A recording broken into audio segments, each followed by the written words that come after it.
In the sleepy village of St. Mary Mead, a glamorous dancer's body is found strangled in Colonel Bantry's library, shattering the tranquility of Gossington Hall. Miss Jane Marple, the sharp-eyed spinster, unravels a tangled web of jealousy, blackmail, and hidden pasts, from the glittering majestic hotel to a cryptic letter hinting at a deadly rendezvous. As motives pile up, greed, betrayal, a stolen fortune, who staged this chilling scene, and what forgotten clue will expose the killer before they strike again? Chapter 1. The Morning Discovery. The pale, watery light of a Devon dawn seeped through the tall, mullioned windows of Gossington Hall, illuminating dust motes dancing in the still air. It was an hour reserved for the silent, efficient rituals of a large country house. The clatter of milk bottles on the stone flags of the back porch, the soft shuffle of maids' feet on polished oak, the distant, comforting rumble of the Aga in the vast kitchen. For Mary Finch, a maid of 3 years' service, this Tuesday morning began like any other. Her task was simple, yet crucial to the smooth running of the household: to open the heavy drapes in the public rooms, allowing the day's light to banish the night's shadows. She moved through the morning room, her steps practiced and silent, pulling back thick velvet curtains with a practiced flick of her wrist.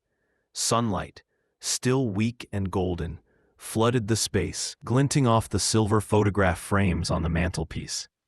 She moved next to the small inti. The body. It was slightly rumpled, as if a struggle had occurred, and near the woman's outstretched hand, lying half under the edge of the rug, was something small and dark. A button? A piece of jewelry? She couldn't tell from here. Finally, the paralysis broke. Mary turned and fled, not running wildly, but with a desperate, controlled speed that spoke of deep shock. She didn't stop in the hall, didn't pause to think. She flew down the back stairs, her slippered feet silent on the worn treads, bursting into the warm, bustling kitchen like a whirlwind. Cook, a stout woman named Mrs. Hubbard, was kneading dough at the large wooden table, her sleeves rolled up, flour dusting her forearms. The scullery maid, Polly, was scrubbing pots at the sink. The clatter and warmth of the kitchen was a stark contrast to the icy silence of the library. "Mary, whatever's the matter, you look like you've seen a ghost," Mrs. Hubbard exclaimed, pausing her kneading. Mary couldn't speak. She leaned against itself, though tinged with deep shock. "Dead? In Arthur's library? Who? When?" "I don't know who, ma'am," Mary repeated. "I found her just now. When I went to open the curtains, she was just lying there, by the fireplace." Dolly Bantry stared past them, down the long corridor, towards the stairs leading to the hall below. Her mind raced. Arthur was away. A strange woman dead in his library? The implications were horrifying, scandalous. She drew herself up, her chin lifting. "Right," she said, her voice firming. "This is a matter for the police. Mrs. Hubbard, go to the village telephone exchange immediately. Ask to be put through to the police station in Chelmsford. Tell them there has been a death, a suspicious death, at Gossington Hall. Ask them to send someone at once, Chief Constable Melchett if he's available. Tell them it's urgent." "Yes, ma'am. Right away, ma'am." Mrs. Hubbard hurried off, towards the back stairs and the servant's telephone. Mary, Dolly Bantry turned tea. Thought sent a fresh chill through her. She needed the police, now. She was about to leave the room when the sound of a car approaching on the gravel drive reached her. Relief warred with renewed anxiety. The police. But who would they send? Would they believe this bizarre story? She walked back into the hall just as the front door opened and Mrs. Hubbard ushered in 2 men. The first was Chief Constable Colonel Melchett, a tall, military man with a bristling mustache and an air of brisk efficiency. Behind him, looking slightly rumpled and carrying a worn leather bag, was Inspector Davis, the local village policeman, his face etched with concern. "Dolly, what on earth is this about?" Melchett boomed, his voice echoing in the hall. He and Arthur were old friends. Mrs. Hubbard's call was somewhat garbled. A death here? Arthur's away, George, Dolly said, her voice steady despite the turmoil inside. He went to Chelmsford Market early. It's in the library. A young woman, 1 o'clock, deceptively sharp mind. Of all the mornings for her to decide to pay a surprise visit. Good Lord, Melchett muttered. Not the ideal time for social calls, Dolly. No, Dolly agreed heavily. But she's here now, and she's observant. Very observant. It might be better to let her in and explain, rather than have her hear garbled versions from the village later. She knew Miss Marple's reputation for seeing through subterfuge. Hiding this would be impossible. Very well. Melchett sighed. But keep her out of here, for now. Dolly went to the door. Jane Marple stood on the step, a small basket over her arm, likely containing homemade preserves. She was dressed in her usual tweeds, her white hair neatly arranged beneath a sensible hat. Her eyes, however, were not those of a dotty old lady.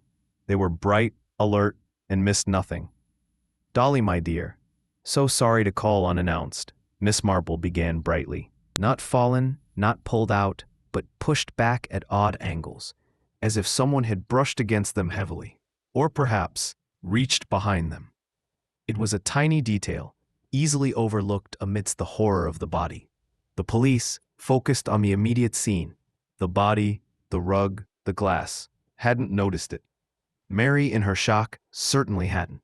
Dolly, preoccupied by the cufflink in the brandy glass, hadn't seen it either. But Miss Marple saw it. Her eyes narrowed almost imperceptibly. She took in the precise angle of the displacement, the slight disturbance of the dust on the shelf above the books.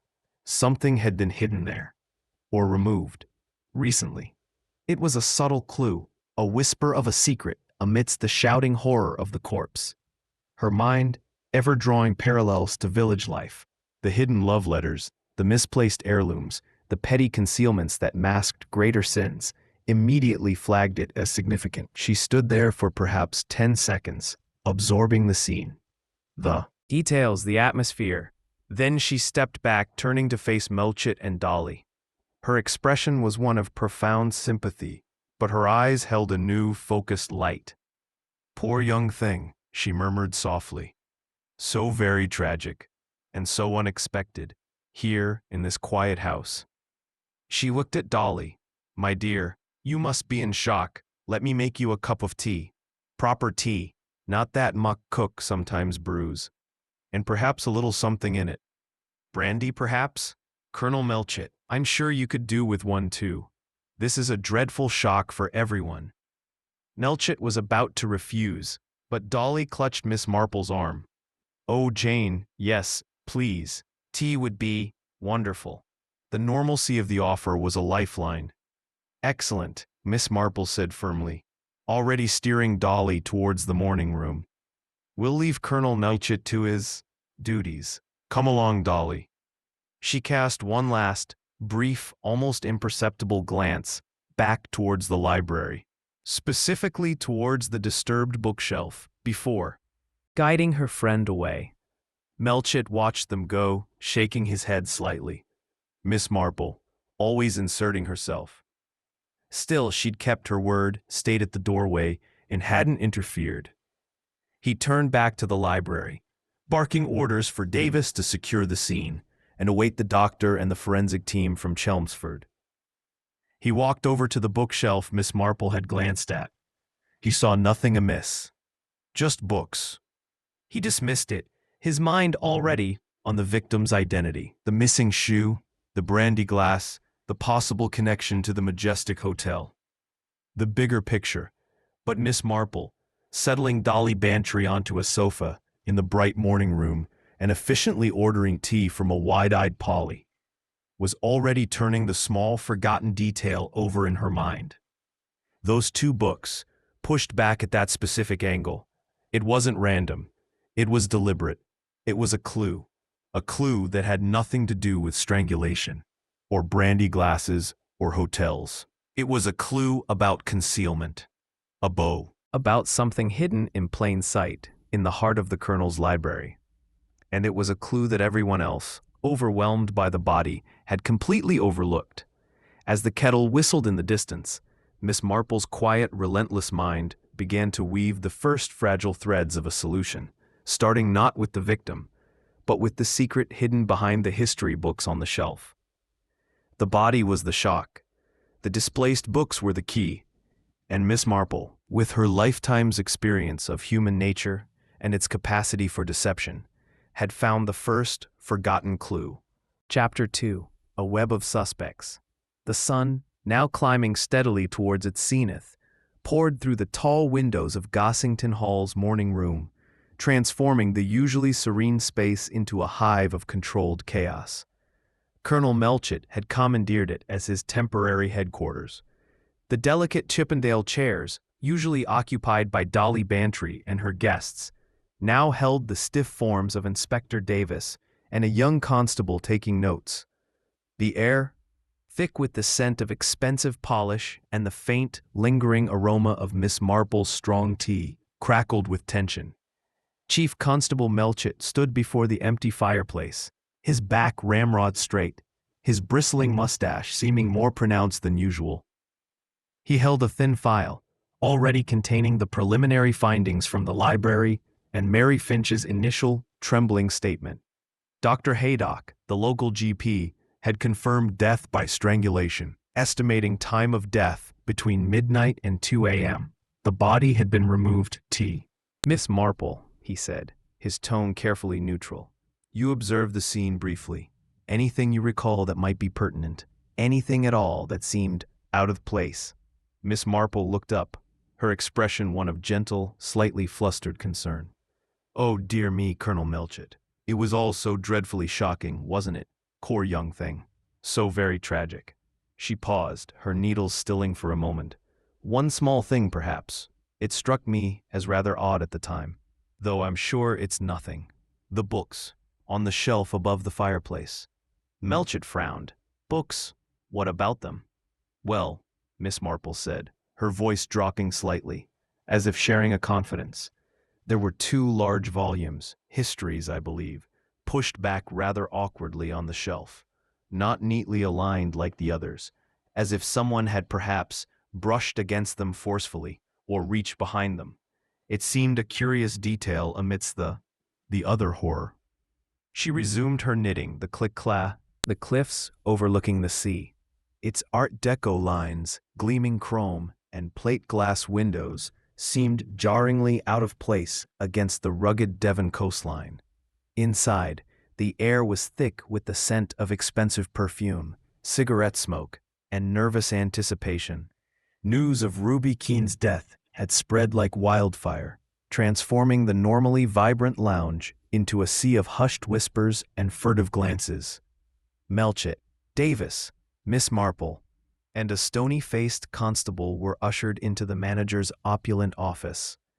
Behind a large mahogany desk sat a man who embodied the hotel's flashy exterior, Conway Jefferson, a man in his late 50s, impeccably dressed in a tailored suit, his silver hair slicked back, his face handsome, but etched with a deep, current anxiety.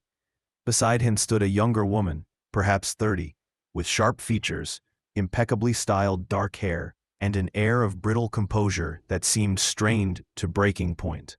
This was Adelaide Jefferson, Conway's daughter-in-law. See, breast. Did she give any hint who? Was it someone she knew? Someone from the hotel? Josie shook her head vigorously. No, she wouldn't say. Just kept saying it was hush-hush. She'd been different lately, more secretive. Spending money, buying new things. Said she'd come into some money, but wouldn't say how. I thought, maybe she had a rich admirer? She looked pleadingly at Jefferson. Did you know anything, Mr. Jefferson? Did she say anything to you? Jefferson shifted uncomfortably in his chair. Ruby was a good employee, Miss Turner. Professional. We didn't discuss her private life. Adelaide shot him a sharp, unreadable look. Melchett's eyes narrowed. This come into some money? When did this start?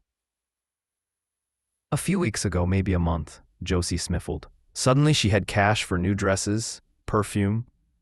Even talked about getting her own place. Said she was leaving the dancing. Had a new future planned. Did she mention any names?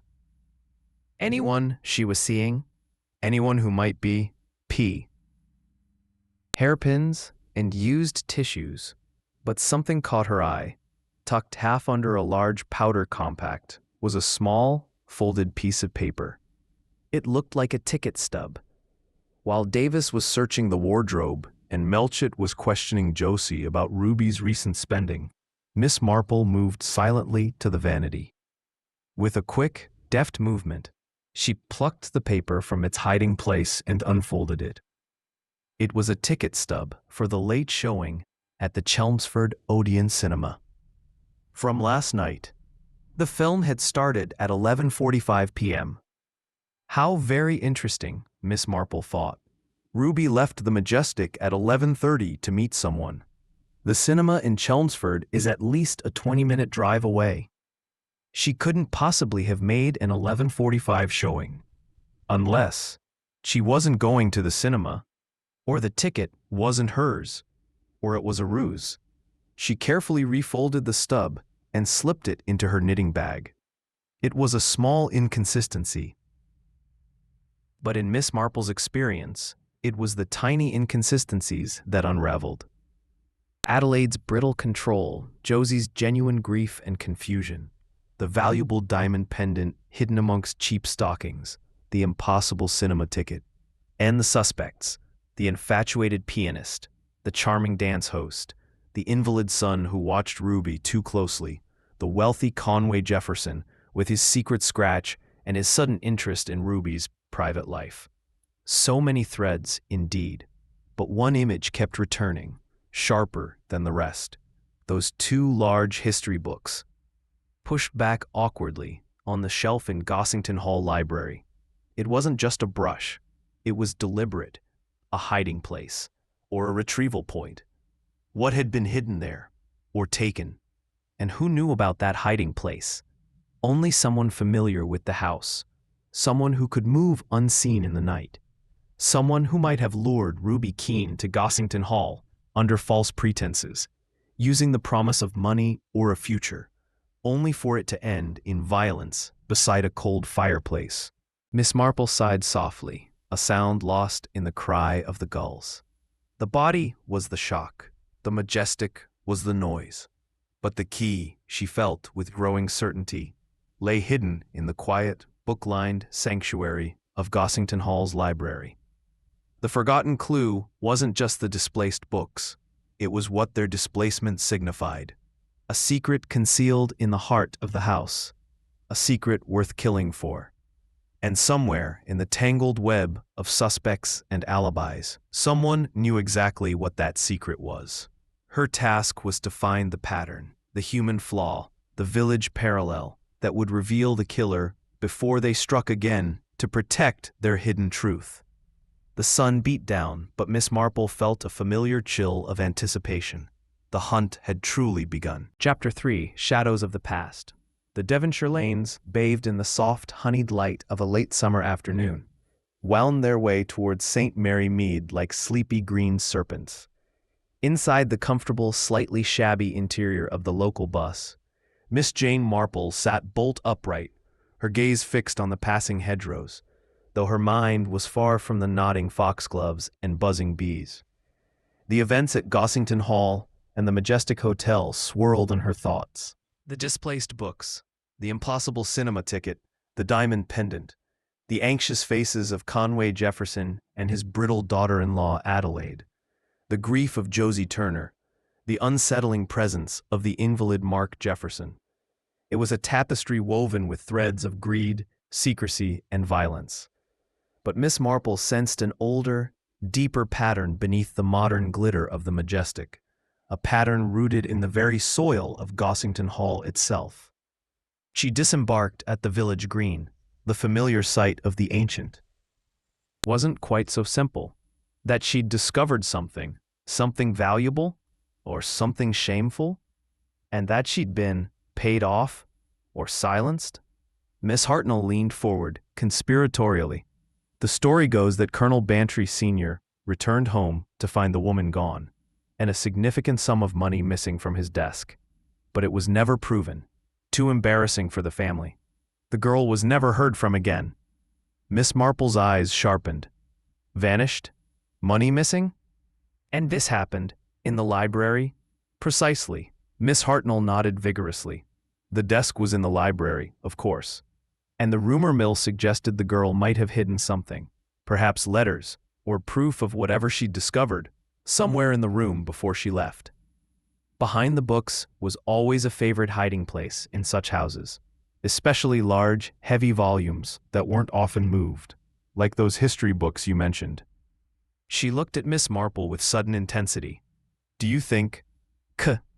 Admitted to watching her dance frequently, claimed he found her inspiring, but denied any intimate knowledge or meeting. Adelaide Jefferson had hovered, her presence a silent, intimidating barrier.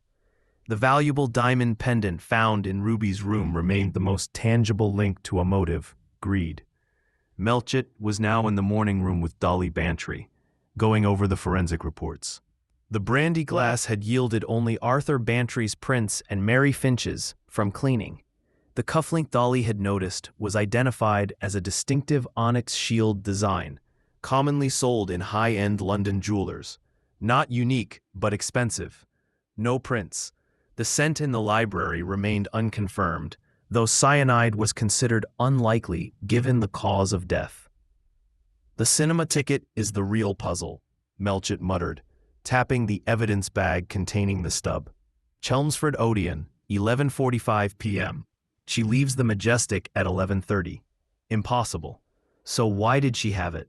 Was she meeting someone there? But, permanently. It's speculative, Melchett admitted, but it connects the location to a potential motive beyond simple passion or robbery. It explains why here, why the library. And it gives a reason for Ruby's sudden wealth and secrecy.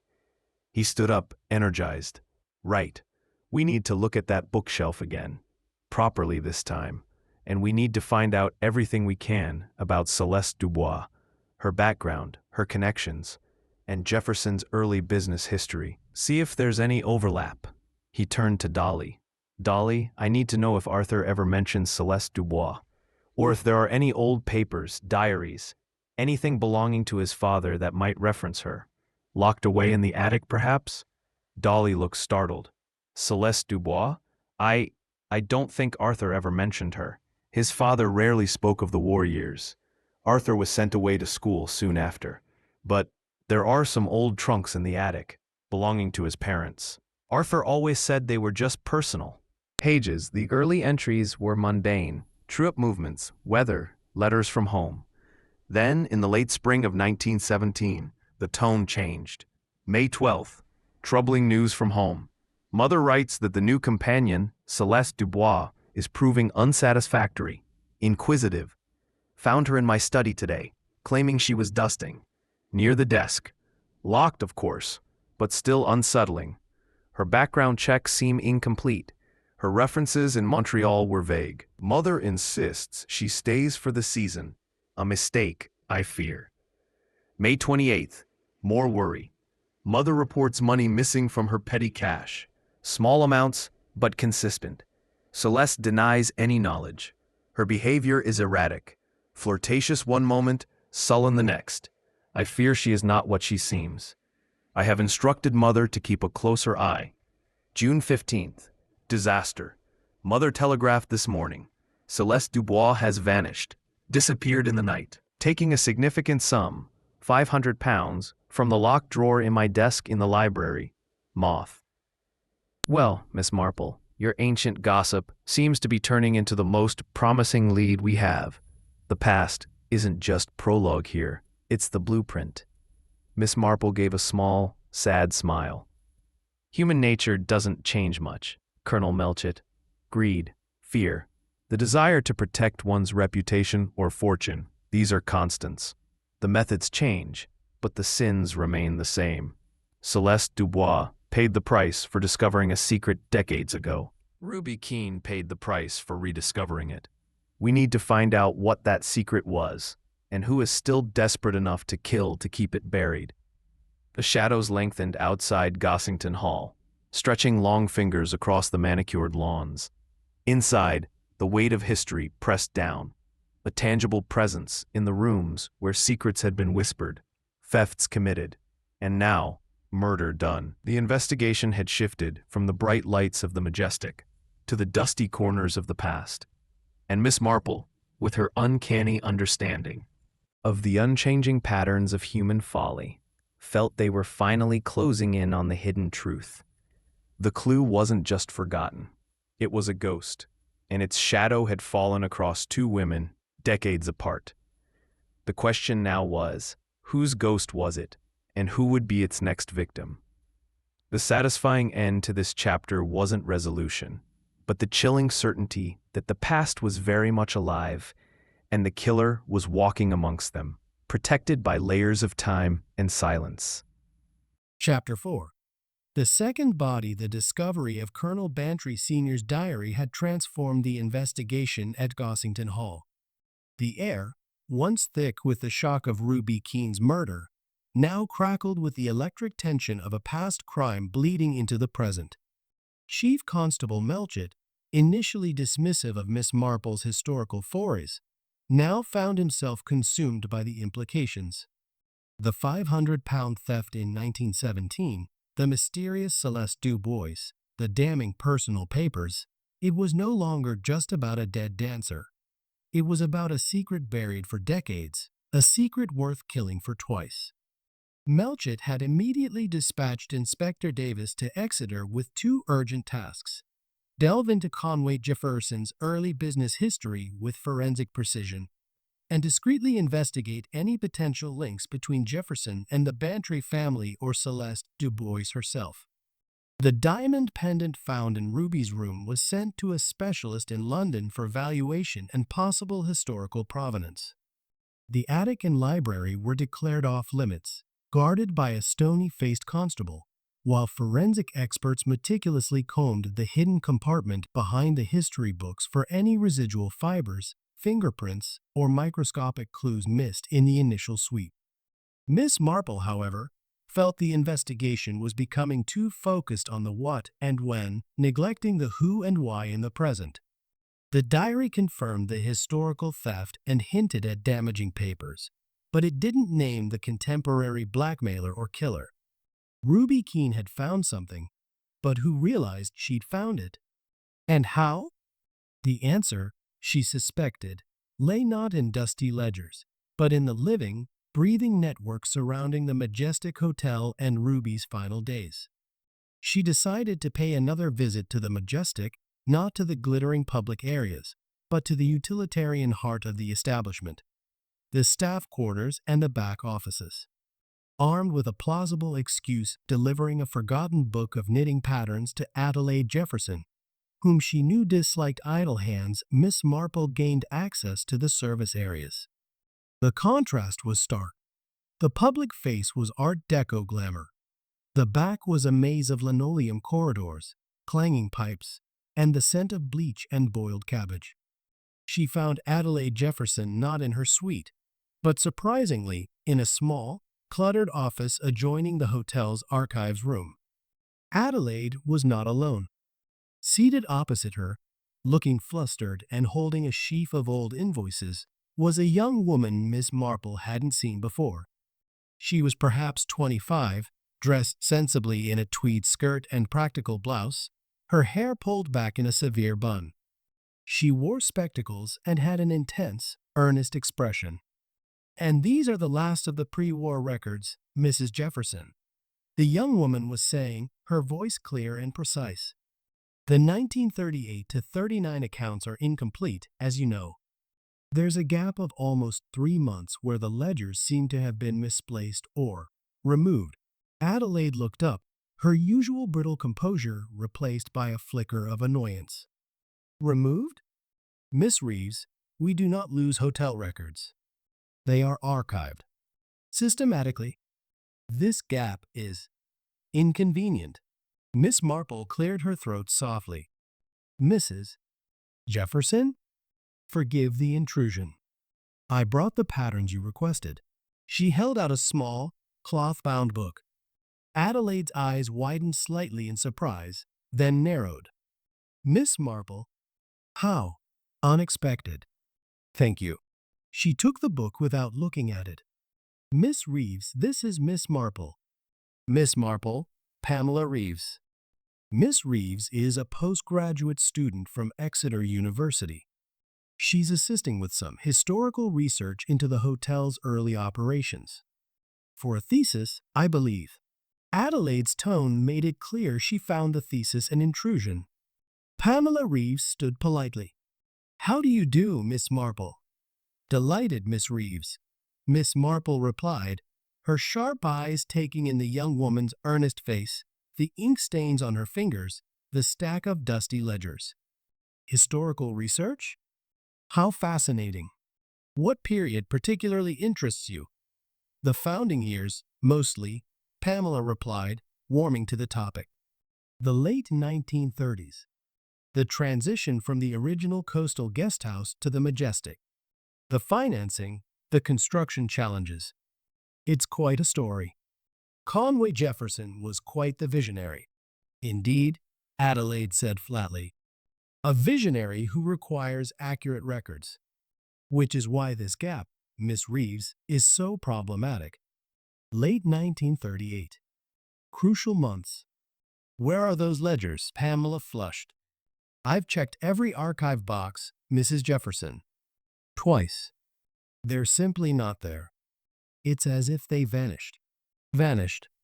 The word hung in the air, resonating with Miss Marple. Celeste Dubois had vanished. Ruby Keene had vanished. Now, crucial financial records from the Majestic's founding? The coincidence was too pointed. Perhaps they were misfiled? Miss Marple suggested gently. Under a different year? Or destroyed accidentally? Fire? Flood? No evidence of that, Pamela said firmly. The surrounding records are pristine. It's a clean removal. Just those 3 months. Adelaide's lips thinned. Enough for today, Miss Reeves. Please collate what you have found. I expect a preliminary report by Friday. Her dismissal was absolute. Pamela gathered her papers with quiet efficiency. Of course, Mrs. Jefferson. Good day, Miss Marple. She gave a small, distracted nod and left the office. Adelaide turned her full attention to Miss Marple, her expression icy. Now, Miss Marple, to what do I owe the real pleasure of your visit? I doubt it's knitting patterns. Miss Marple met her gaze calmly. My dear Mrs. Jefferson, I am merely concerned for Dolly Bantry. This terrible business with Ruby Keene. It casts such a shadow. And the police presence here. It must be disruptive for your guests and staff. Disruptive is an understatement, Adelaide snapped. Gossip is rife. Bookings are being canceled. And the police. Asking impertinent questions about Mark, about Conway's business. It's intolerable. They are simply doing their job, Mrs. Jefferson. Miss Marple murmured, following every thread, even historical ones. Did you know Gossington Hall has its own wartime scandal? A vanished companion, stolen money? Quite the parallel to a vanished dancer and unexplained wealth, wouldn't you say? Adelaide's face tightened almost imperceptibly. A flicker of something fear? Recognition? Passed through her eyes before being masked by icy disdain. Ancient history, Miss Marple. Irrelevant. And frankly, rather vulgar to dredge up now. Ruby Keene was a foolish girl who got mixed up with the wrong people. Her death is a tragedy, but it has nothing to do with this hotel's history or mine. She stood up, a clear signal of dismissal. If you'll excuse me, I have work to do. Of course, Mrs. Jefferson, Miss Marple said smoothly, also rising. Though I must say, Miss Reeves seems very thorough. One hopes she finds those missing ledgers. Gaps in records can be so revealing. She gave a small nod and left Adelaide to her simmering tension. Outside, Miss Marple didn't head for the exit. Instead, She lingered near the service entrance, watching. A few minutes later, Pamela Reeves emerged, carrying her satchel bulging with papers. She didn't head towards the bus stop, but towards the coastal path that wound down towards the river estuary. Curiosity piqued. Miss Marple followed at a discreet distance, her sensible shoes finding firm purchase on the gravel path. Pamela walked with a purposeful stride, her gaze fixed ahead, lost in thought. She followed the path beyond the hotel grounds, descending towards a secluded, rocky cove where the river met the sea. It was a spot popular with fishermen and the occasional brave swimmer, but at this hour it was deserted. Pamela stopped near a large, flat rock overlooking the water, setting down her satchel. She pulled out a small, leather-bound notebook, not a hotel ledger, but her own. She began writing furiously, occasionally glancing back towards the distant bulk of the Majestic. Miss Marple observed from the shelter of a cluster of windswept gorse bushes. Pamela Reeves wasn't just a student researching hotel history. Her focus was intense, almost obsessive, and her choice of location isolated, hidden, suggested she was working on something she didn't want observed. Something connected to those missing ledgers? Or something else entirely? The mention of the late 1938 gap coincided unsettlingly with the period just before the outbreak of war, a time of frantic activity and potential for hidden dealings. Could those missing ledgers hold the key to Conway Jefferson's early fortune? And could they possibly link to Celeste Dubois and the stolen Bantry papers? Suddenly, Pamela looked up, her head snapping around. She wasn't looking towards the hotel, but inland, towards the dense woods fringing the coastal path. Her expression shifted from concentration to sharp alertness, then to a flicker of apprehension. She quickly snapped her notebook shut, stuffed it into her satchel, and stood up, scanning the tree line. Miss Marple followed her gaze, but saw nothing but rustling leaves stirred by the sea breeze. Pamela hesitated only a moment longer. Shouldering her bag, she turned and began walking briskly back along the path towards the village, her pace much faster than before, her posture tense. Miss Marple remained hidden, watching her go. Had Pamela seen something? Or someone? Or was it merely the isolation spooking her? The encounter felt charged, significant. Pamela Reeves had stumbled upon something. And someone, Miss Marple felt with chilling certainty, had noticed her noticing. The next morning dawned gray and drizzly, mirroring the mood at Gossington Hall. Melchett had returned late the previous night, looking weary but energized. Davis's initial report from Exeter was intriguing but inconclusive. Conway Jefferson's rise in the late 1930s was indeed meteoric, transforming a small inheritance into a burgeoning hotel and leisure empire. His early partners were mostly deceased or untraceable. Crucially, Davis had found a single, tantalizing mention in a dissolved company's records, a significant, unsecured loan made to Jefferson in late 1938 by a private lender based in London. The lender's name? Dubois and Associates. The connection was tenuous, a mere name, but it was a thread linking Jefferson to the vanished Celeste Dubois's surname at the precise time those majestic ledgers went missing.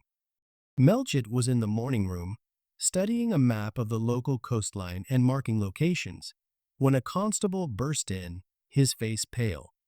"Chief Constable." "Sir." "You'd better come. Down by the river cove, just below the coastal path.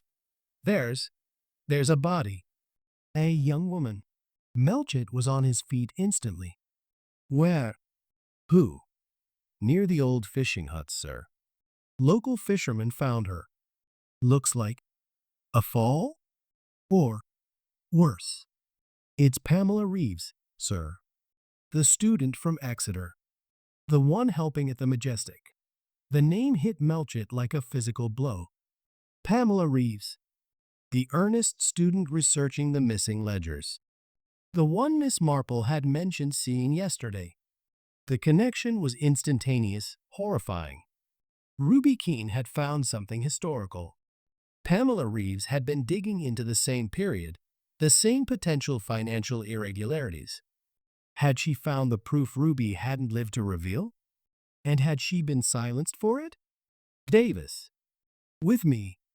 Melchett Bart, grabbing his coat and hat. And get Dr. Haydock and the forensic team.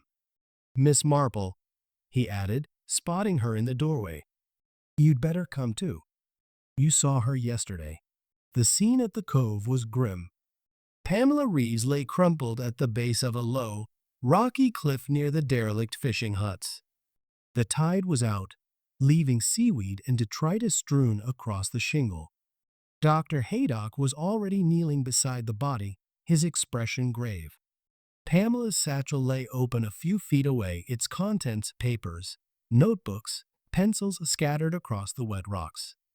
Melchett, Haydock said, looking up.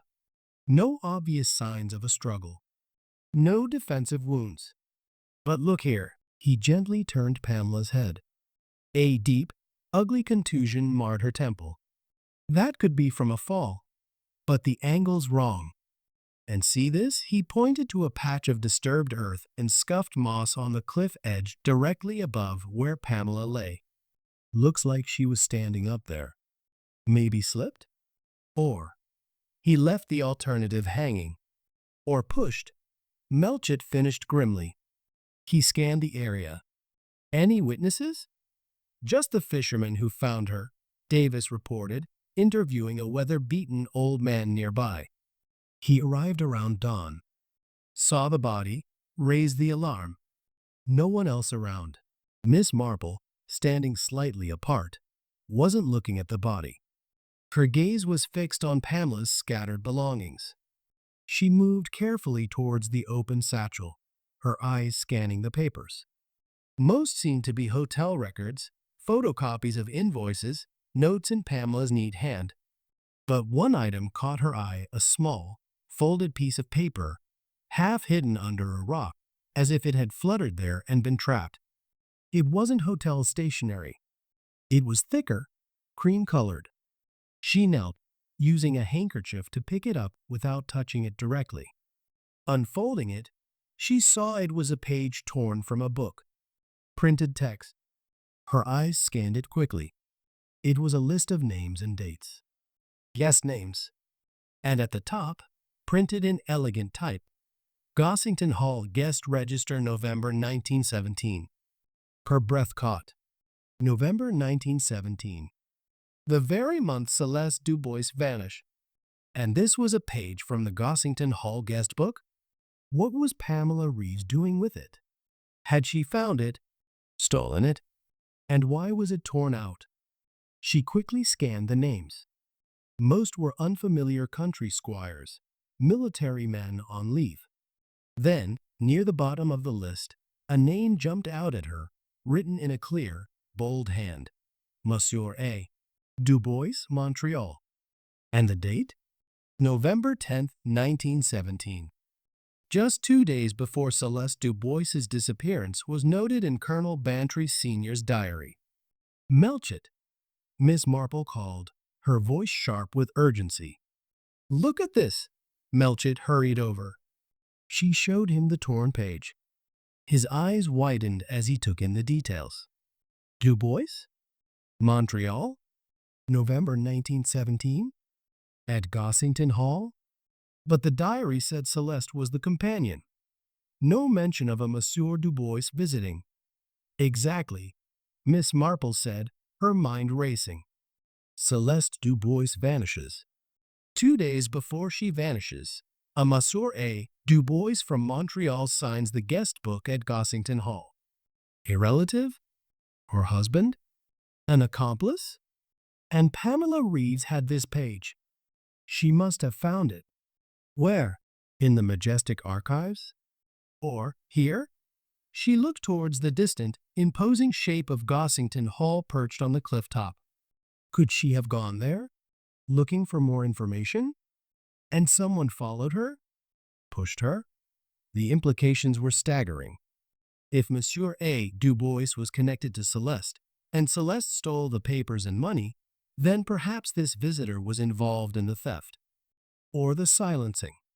And if Pamela Reeves found proof of his visit, proof that had been hidden or removed from the official records, it linked the historical crime directly to Gossington Hall and potentially to someone still connected to the house or its secrets. Someone who saw Pamela as a threat, just like Ruby Keene. "Bag this page, Davis," Melchett ordered. "Priority. And get every scrap of paper from that satchel. I want to know what Pamela Reeves found, who she spoke to, where she went yesterday." He turned to Miss Marple, his expression grimly respectful. "Miss Marple, your curious details are turning into the only solid leads we have. That guest book page. It changes everything. It proves the historical conspiracy wasn't just at the Majestic's founding. It reached into Gossington Hall itself. And someone is still killing to keep it buried." Dr. Haydock rose. "Preliminary cause of death, Melchett. Blunt force trauma to the head, consistent with either a severe fall or being struck with a heavy object. I won't know more until the post-mortem, but the location of the head injury and the disturbed ground above suggests she didn't simply slip. This was likely homicide." As Pamela Reeves' body was carefully carried away, the rain began to fall harder, drumming on the rocks and blending with the relentless crash of the waves. Miss Marple stood looking out at the gray, churning sea, the torn guest book page safely bagged as evidence, the image of Pamela's earnest, now lifeless face etched in her mind. 2 young women were dead. Ruby, the dancer who found the modern secret. Pamela, the student who uncovered the historical connection. Both silenced because they got too close to the truth hidden in the shadows of Gossington Hall and the Majestic Hotel. The killer was becoming desperate, eliminating loose ends with chilling efficiency. They had silenced Ruby to protect the present secret. Now they had silenced Pamela to protect the past. But in killing Pamela, they had made a critical mistake. They had left behind the torn page from the 1917 guest book. They had provided the link, the undeniable proof that the shadows of the past and the crimes of the present were intertwined. Miss Marple felt a cold fury mix with her determination. The killer had revealed their hand. They feared the past. And now, Miss Marple knew exactly where to dig deeper. The forgotten clue wasn't just behind the history books. It was written in the faded ink of the guest book, a name from Montreal that had waited decades to condemn its owner. The hunt was no longer just for Ruby's killer. It was for the architect of a conspiracy spanning generations, a killer who would stop at nothing to protect the hidden truth of Gossington Hall. And Miss Marple, with the ghost of Pamela Reeves and the echo of Celeste Dubois guiding her, was ready to expose them. The satisfying end to this chapter wasn't resolution, but the terrifying clarity that the killer was known to the past, and they were running out of places to hide. Chapter 5. Forgotten testimony. The discovery of Pamela Reeves' body and the damning torn page from the 1917 Gossington Hall guest book cast a long, chilling shadow over the investigation. The rain-lashed cove where Pamela fell became a grim focal point, but the true epicenter of the storm remained Gossington Hall, its ancient stones seeming to hum with the weight of generations of secrets.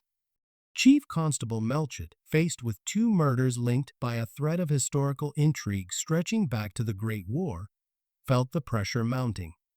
The press was sniffing, the village was buzzing, and the killer, having struck twice with brutal efficiency, remained elusive.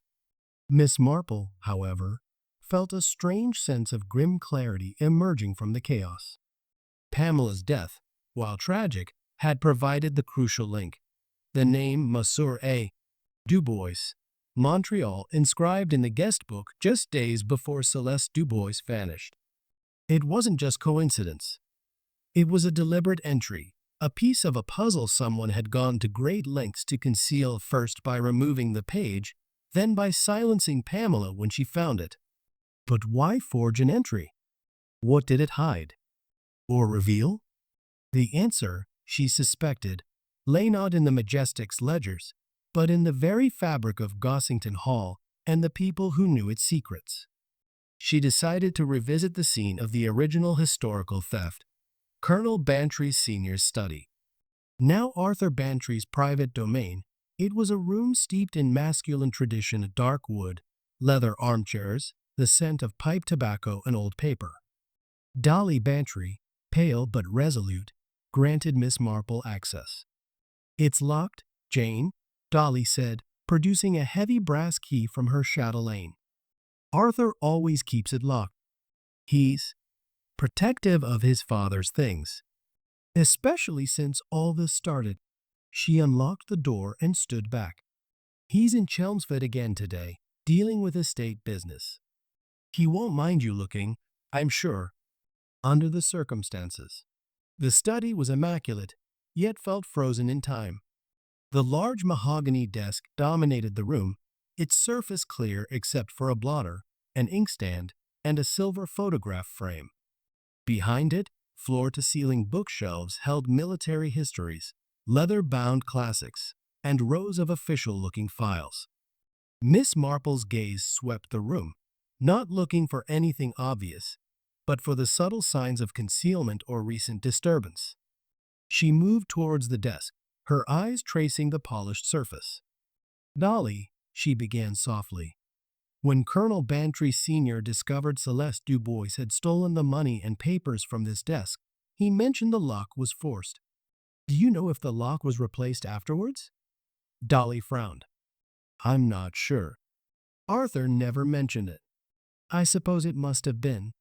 Father Bantry was meticulous about security after that." She pointed to the desk. "That's the original lock, I believe. Looks old enough." Miss Marple examined the ornate brass lock plate. It showed signs of age, but no obvious recent tampering. She ran her fingers lightly over the wood around the keyhole. Smooth, unmarked. Then she tried the key Dolly had given her. It turned smoothly, the lock mechanism clicking with well-oiled precision. No signs of forced entry, past or present. Yet, the diary clearly stated the lock had been forced in 1917. Had it been replaced so seamlessly? Or had Celeste Dubois possessed a key all along? Or known where to find one? Her eyes drifted to the bookshelves behind the desk. They were crammed, but not haphazardly. Books were aligned neatly, spines out. But near the bottom, tucked between two thick volumes on naval tactics, was a slight gap. Not large, just enough to suggest a book had been recently removed or inserted. Miss Marple pulled out the two naval books. Behind them, the shelf was dusty, but the dust was disturbed in a rectangular shape, similar to what she'd seen behind the history books in the library. Another hiding place? Or simply where a book had been taken? "Dolly," she asked, "did Arthur ever mention his father keeping anything hidden? Behind books, perhaps? Or in secret compartments? Old houses often have them." Dolly shook her head. "Only the library hiding place you found, Jane." And that was news to Arthur, too. Father Bantry was secretive, but Arthur always thought it was just about his investments and military matters. Nothing sinister. She hesitated. Though, he did have a fascination with locks and mechanisms. Built a few small puzzle boxes as a hobby. Maybe he installed something? It was a possibility. Miss Marple carefully replaced the naval books, making a mental note of the disturbed dust. She then turned her attention to the desk itself. She opened the central drawer. It contained stationery, pens, a checkbook. Nothing unusual. She slid it shut. Then, acting on an impulse born of countless observations of human nature and its penchant for the obvious hiding place, she tried the small, shallow drawer directly above the knee-hole. It was locked. "Ah," she murmured. "Locked. Does Arthur have the key?" Dolly looked surprised. "That drawer? I don't think I've ever seen it open. Arthur might have the key on his ring, or perhaps it's lost." Father Bantry was very particular about certain things being locked away. Miss Marple examined the lock. It was smaller, more intricate than the main desk lock. She tried the study key. It didn't fit. She gently ran her fingers around the edges of the drawer front, feeling for any irregularity. Near the top left corner, her fingertip caught a barely perceptible ridge in the wood grain. She pressed it. Nothing happened. She tried pressing different spots along the frame. Suddenly, with a soft click, the lock released. The drawer slid open smoothly. Dolly gasped. Good heavens! How did you do that? A simple hidden release mechanism, my dear, Miss Marple said calmly. A common enough feature in desks of that era. A small pressure point disguised as part of the wood grain. Colonel Bantry Sr. likely installed it himself for truly private papers. She peered inside. The drawer was shallow. It contained only a single object, a slim, black velvet pouch tied with a faded gold cord. Miss Marple lifted it out carefully. It felt surprisingly heavy for its size. She untied the cord and tipped the contents onto her gloved palm. Out slid a key. But not an ordinary key. It was small, ornate, made of a dull, unidentifiable metal, perhaps nickel-silver. The bow was intricately shaped, not like a modern key, but like a small, stylized fleur-de-lis. The part that entered the lock, was equally unusual, with complex wards and grooves. It looked old, perhaps even older than the desk itself. What is it? Dolly whispered, leaning closer. A key, Dolly, Miss Marple said, her voice hushed with significance. But not to this desk. This is a special key. Look at the craftsmanship. The fleur-de-lis motif. French, perhaps? And the complexity of the ward suggests it doesn't open a simple door lock. She turned it over in her hand. This looks like it might open a cabinet or perhaps a compartment. Her eyes met Dolly's. A compartment hidden somewhere in this house. A compartment known only to Colonel Bantry Sr. and possibly to Celeste Dubois. The implications were staggering. Celeste hadn't just forced the desk lock. She'd known about the hidden compartment and possessed the key. She hadn't just stolen money and papers. She'd accessed whatever secret the colonel had locked away with this unique key. And that secret was so damaging, so dangerous, that nearly 30 years later, people were still dying to protect it. We must show this to Colonel Melchett at once, Miss Marple said, carefully replacing the key in its pouch and the pouch in her knitting bag. But first, I need to speak to Adelaide Jefferson. The timing of Pamela's death, her discovery of the Dubois entry, Adelaide's reaction to historical research. It feels too pointed. She knows something, or suspects. The majestic hotel felt different under the gray, oppressive sky. The vibrant facade seemed faded, the air inside heavy with unspoken fear. Pamela Reeves' murder had shattered any illusion of safety. Miss Marple found Adelaide Jefferson not in her office, but in the hotel's small, rarely used chapel. A stark, modern room with plain wooden pews and a single stained glass window depicting a generic seascape. Adelaide was seated in the front pew, not praying, but staring fixedly at the abstract patterns of colored light on the floor. Her posture was rigid, her hands clenched tightly in her lap. She looked up as Miss Marple approached, her expression wary, almost hunted. Miss Marple, to what do I owe the intrusion? Can't you see I'm occupied? I'm sorry to disturb you, Mrs. Jefferson, Miss Marple said softly, taking a seat on the adjacent pew, keeping a respectful distance. But these are terrible times. Another young woman lost. Pamela Reeves. She was researching your hotel's history. Specifically, the late 1930s. Adelaide flinched as if struck. A tragic accident. The police said she fell. Did they? Miss Marple murmured gently. Or did they say the circumstances were suspicious? and that she possessed information relevant to their investigation? Information she found here?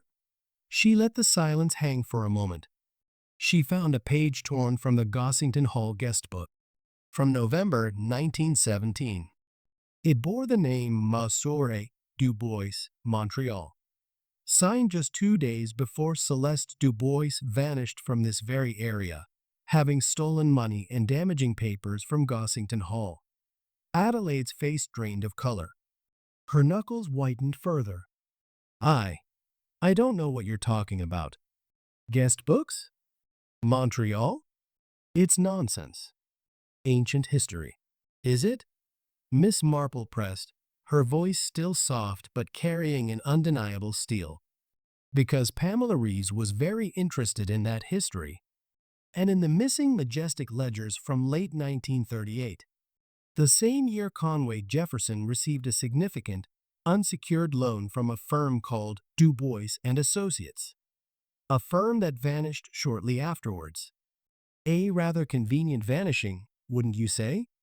Much like Celeste Du Bois. Much like Pamela Reeves. Adelaide shot to her feet, her composure cracking into raw fury and fear. How dare you? How dare you come in here with these vile insinuations? Conway Jefferson is an honorable man. He built this hotel from nothing, from the ground up. He faced ruin after the war, after Mark's accident. He clawed his way back. He doesn't need some tawdry historical scandal dragged up now, especially not by some interfering old woman. Mark's accident? Miss Marple queried, seizing on the unexpected outburst. What happened to Mark Jefferson, Mrs. Jefferson? Adelaide froze, realizing she'd said too much. Her eyes darted around the chapel, desperate. It was a car crash. Years ago, before the Majestic was rebuilt. He was injured, confined to the chair. It's why Conway is so protective. Why we value our privacy. Why this witch hunt is destroying us. Her voice cracked. Ruby Keene was a fool. Pamela Reeves was a meddler. They got what they came looking for. Trouble. The vehemence, the defensiveness, the slip about Mark's accident timing, it all screamed of deep-seated fear and guilt. Not necessarily guilt of murder, but guilt of knowing something terrible. Something connected to the past, to Mark, to the origins of the Majestic's fortune. Protecting one's family is understandable, Mrs. Jefferson, Miss Marple said quietly, rising. But protecting them by allowing murder to go unpunished? By allowing young women to be silenced? That's not protection. That's complicity. Pamela Reeves found the link between Du Bois and Associates and Celeste Du Bois. She found the proof that the Jefferson fortune wasn't built solely on Conway's vision, but on stolen money and damaging secrets from Gossington Hall. Secrets that, if exposed now, would destroy everything. Secrets worth killing for. Isn't that right? Adelaide stared at her, her chest heaving, her eyes wide with a terror that went beyond mere scandal. It was the terror of someone who knew the true, horrifying cost of those secrets. She didn't deny it. She couldn't. She simply turned away, her shoulders slumping in defeat, a picture of a woman trapped by a legacy of deceit. Miss Marple left the chapel, the weight of Adelaide's silent confirmation pressing down on her. The pieces were clicking into place with terrifying speed. The stolen money from 1917, the damaging papers, the Du Bois and Associates loan in 1938, the missing ledgers, the forged guest book entry, the 2 murders, all threads leading back to a single, devastating secret hidden within Gossington Hall, a secret that had shaped the Jeffersons' lives and fortune. And the key she'd found in Arthur's desk?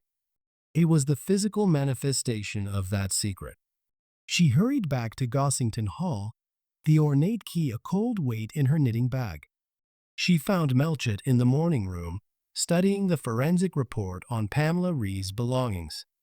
The report confirmed the torn guest book page was genuine paper and ink from the period. More importantly, analysis of the ink used for Monsieur A. Du Bois showed it was slightly different from the other entries on the page, a different batch, or perhaps applied later, though still decades ago. It wasn't a modern forgery. It was a contemporary one. Someone in 1917 had added that name after the fact.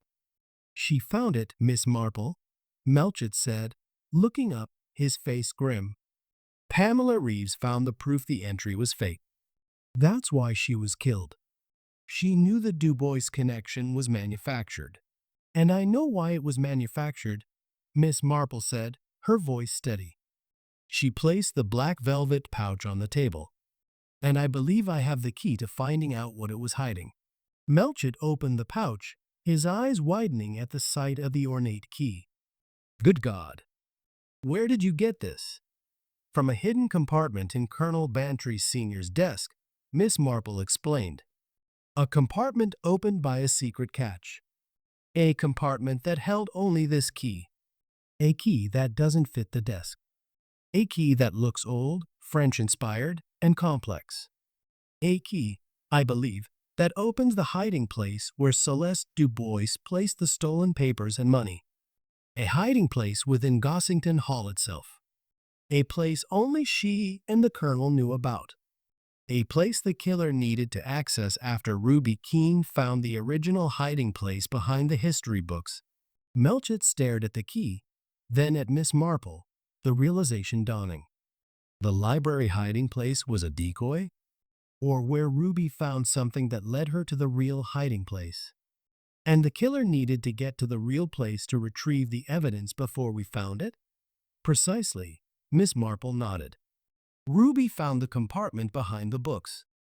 Maybe she found something small there, a clue, a map? Or perhaps she just realized the significance of the library being the scene of the original crime. She started asking questions, digging. Someone realized she was getting close. They lured her to the hall that night, perhaps under the pretense of revealing more, and silenced her. But they needed to get the real evidence, the papers Celeste hid.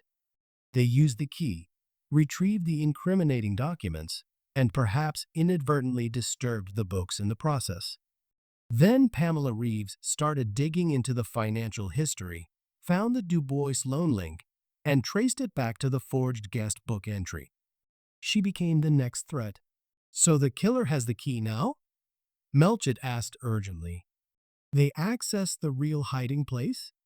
They must have, Miss Marple said. But where is it? Where in this vast house would Colonel Bantry Sr. hide something so damaging, using a unique key like this? It wouldn't be obvious. It would be somewhere private, secure, known only to him. Somewhere he could access discreetly. They both fell silent, their minds racing through the possibilities. The attic? The cellars?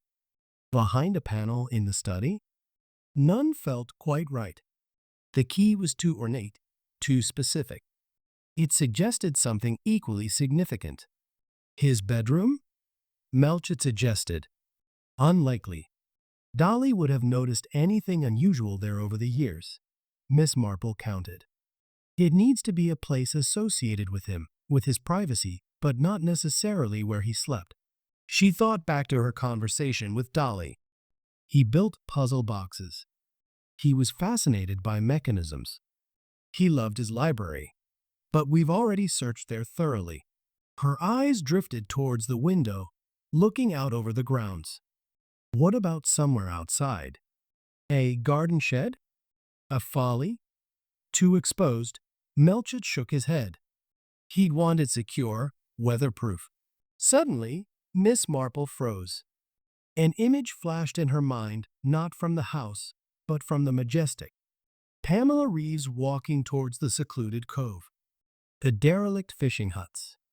But more importantly, something else Pamela had mentioned in passing during their brief encounter. Something about the original coastal path before the hotel was built. Something about an old boathouse. Colonel Melchett, she said, her voice barely a whisper. The Bantry estate. It extends down to the river, doesn't it? Below the cliffs? There's an old boathouse there, isn't there? Very old.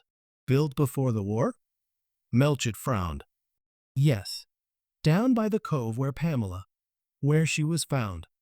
It's derelict now. Hasn't been used in decades. Why? Because it's private, Miss Marple said, her excitement growing. Because it's associated with the family, with the river, with privacy. And because it's old. Old enough to have a lock that would fit a key like this. She held up the velvet pouch. Pamela was found near there. She was investigating the historical connections. What if she didn't just fall? What if she went down there looking for the boathouse, suspecting it might be linked? What if she found the killer there, accessing the hiding place? And they silenced her? It was a leap, but it felt right. The location tied Pamela's death directly to the historical secret and the physical evidence. The killer, panicked after Ruby's murder and realizing Pamela was closing in, had gone to retrieve the final evidence from the boathouse. Pamela, following her own research trail, had stumbled upon them. The confrontation on the cliff edge wasn't random. It was the culmination of Pamela's investigation. We need to get down to that boathouse. Now, Melchett said, grabbing his hat. Before the killer realizes we know. Before they can move anything else.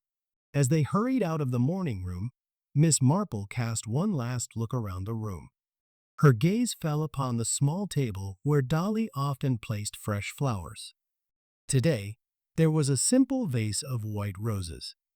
But nestled amongst the stems, almost hidden, was a single, small, dark object. It wasn't a petal. It was a button. A small, dark, onyx button shaped like a tiny shield. She walked over and picked it up. It was identical to the cufflink Dolly had found near Ruby's body in the library. But this was a button. From a waistcoat? A jacket? It hadn't been there earlier. Someone must have dropped it recently. Someone who had been in this room. Someone connected to the house, to the secrets, to the killer. She slipped the button into her pocket alongside the key. The cufflink near Ruby, the button here in the morning room. Two pieces of the same puzzle. The killer was careless. Or arrogant. But they had left behind their signature. And Miss Marple, with the key to the boathouse and the killer's calling card in her possession, felt the net finally closing. The forgotten testimony wasn't just in old diaries or forged guest books. It was etched in the unique craftsmanship of a key and the silent presence of a matching button. The hidden truth was within reach, hidden in the damp, decaying timbers of an old boathouse by the river. And Miss Marple was ready to unlock it.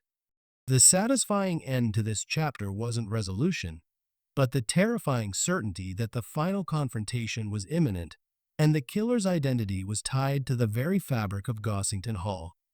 Chapter 6. The library's secret. The path to the river boathouse was treacherous, a steep, muddy track slick with recent rain, winding through dense thickets of salt pruned blackthorn and hawthorn. Below, the River X estuary lay gray and brooding under a sky the color of leaden wool, the tide retreating to expose vast plains of glistening mudflats. The air smelled of brine, wet earth, and decay. Chief Constable Melchett, despite his military bearing, slipped once, catching himself against a gnarled oak, his face etched with impatience and a growing sense of urgency. Miss Marple, however, moved with surprising agility, her sensible shoes finding purchase on the slippery roots, her gaze fixed ahead, not on the path, but on the derelict structure emerging from the mist clinging to the water's edge. The Bantry boathouse was a relic from a more leisurely age. Built of dark, weathered timber, its roof sagging under the weight of decades and neglect, it stood on rotting pilings driven into the muddy riverbank. The double doors, once painted a smart Bantry blue, were now cracked and bleached gray, hanging crookedly on rusted hinges. The river lapped softly against the slimy green timbers below. It was a place of profound abandonment, yet it hummed with the tension of secrets long submerged. "Davis!" Melchett barked into his police whistle, the sound shrill in the damp quiet. "Constable! Over here! And watch your footing!" Inspector Davis and a young constable scrambled down the path behind them, their boots sinking into the mud. Melchett approached the main doors, drawing his service revolver, though the gesture felt almost theatrical against the backdrop of utter decay. He pushed. The doors groaned in protest but refused to budge, swollen shut by damp and time. "Locked? Or just stuck? Try the side, Colonel," Miss Marple suggested, pointing to a smaller, single door set into the east wall, almost obscured by trailing ivy. "Service entrance, perhaps. Less grand, more functional." Davis moved to the smaller door. It was also swollen, but a sharp shove from his shoulder sent it crashing inward with a splintering crack, releasing a puff of air thick with the smell of damp rot, river mud, and something else. A faint, sharp chemical tang, like old varnish or cleaning fluid. Melchett entered first, revolver raised, Davis close behind, the constable bringing up the rear, a powerful torch beam cutting through the gloom. Miss Marple followed, her knitting bag clutched tightly, the ornate key a cold, hard weight within it. The interior was a cavern of shadows and decay. Sunlight struggled through grimy, cobweb-choked windows high on the walls, illuminating swirling dust motes. The remains of a large slipway sloped down into the murky water, now occupied only by drifting debris and the skeletal frame of a long-rotted rowboat. Tools or rusted oarlocks, a mildewed tarpaulin, a coil of rope turned to green fuzz lay scattered like discarded bones. Thick beams, blackened with age and damp, supported the roof, draped with heavy shrouds of cobwebs that shimmered in the torchlight. "Spread out," Melchett ordered. "Look for anything out of place. Anything recent. Footprints, disturbed dust, containers. Anything that might hold documents." He shone his own torch along the walls, revealing empty brackets where boats might once have hung, and rows of mildewed wooden lockers, most hanging open and empty. Miss Marple, however, wasn't looking at the obvious. Her gaze was drawn upwards to the heavy beams crisscrossing the ceiling. One beam, running parallel to the river wall, looked slightly different. The wood was darker, less weathered, as if it had been replaced or reinforced. And near the center of that beam, almost invisible against the dark timber, was a small, rectangular plate, perhaps 6 inches by 4, made of the same dull, unidentifiable metal as the key in her bag. It was set flush with the wood, featureless except for a single, perfectly round hole in its center. "Colonel Melchett," she called, her voice calm but cutting through the quiet scuffles of the search. "Up there, on that beam. Do you see it?" Melchett and Davis trained their torches upwards. The beam swept over the metal plate, then snapped back. "Good God," Davis breathed. "A lock?" "Up there." "Not just a lock," Miss Marple said, reaching into her knitting bag. She drew out the black velvet pouch and carefully extracted the ornate key. The fleur-de-lis bow glinted dully in the torchlight. "I believe this is the key to that plate." Melchett stared, then barked orders. "Davis, get that ladder. The one leaning against the back wall. Careful now, it looks rotten." Davis and the constable manhandled a rickety wooden ladder into position beneath the beam. It groaned alarmingly under their combined weight. "I'll go," Melchett said, holstering his revolver. He tucked the key into his tunic pocket and began to climb, the ladder creaking and swaying precariously. Davis steadied it from below, his face pale. Miss Marple watched, her expression unreadable, though her knuckles were white where she gripped her bag. Melchett reached the beam, clinging tightly. He pulled out the key, his large fingers fumbling slightly with the intricate bit. He inserted it into the hole in the metal plate. It slid in smoothly. He turned it. There was a faint, Metallic click from within the beam itself. Melchett felt along the beam's surface near the plate. His fingers found a seam. He pushed. With a low groan of protesting wood, a section of the beam, roughly 2 feet long, swung downwards on hidden hinges, revealing a dark, rectangular cavity within the hollow timber. "It's here," Melchett called down, his voice echoing slightly. A compartment inside the beam. He reached inside, his arm disappearing up to the shoulder. He pulled out a small, heavy object wrapped in what looked like oilcloth, tied tightly with wax cord. He also drew out a flat, rectangular bundle wrapped in brown paper. "Careful, sir," Davis urged. "Evidence." Melchett descended slowly, clutching his finds. He placed them carefully on a relatively clean patch of the rotting workbench. Davis immediately produced evidence bags. Melchett untied the cord on the oilcloth bundle. Inside, nestled in folds of yellow cloth, was a small, leather-bound ledger. The cover was embossed with faded gold lettering, "C. Bantry Private Accounts." He opened it. The pages were brittle, filled with neat, precise script in faded ink. It detailed household expenses, investments. And then, midway through, the entries changed. They became coded, using symbols and numbers interspersed with seemingly mundane notes about supplies or staff wages. But Melchett, flipping through, saw dates that matched the period around Celeste Dubois's disappearance. One entry, dated November 12, 1917, stood out. Settlement with CD delivered. Funds secured. Papers transferred to secure location. Key retained. MAD confirmed. Below it, a series of numbers and symbols. Settlement with CD. Celeste Dubois. Melchett Brait. Funds secured. The stolen money? Papers transferred. The damaging documents? Key retained. This key? MAD. Confirmed. Who's MAD? Monsieur et Dubois, Davis suggested. The name forged in the guest book? Perhaps, Miss Marple murmured, her eyes fixed on the ledger. But confirmed suggests verification. Not the forger, but someone confirming the forgery took place? Or confirming the identity of the person receiving the settlement? Melchett carefully bagged the ledger. He then turned to the flat bundle wrapped in brown paper. He cut the twine. Inside was a thin portfolio. He opened it. It contained not papers, but photographs. Old, slightly faded black and white photographs. They showed a young woman, unmistakably Celeste Dubois, her face clear and recognizable from descriptions, standing beside a man.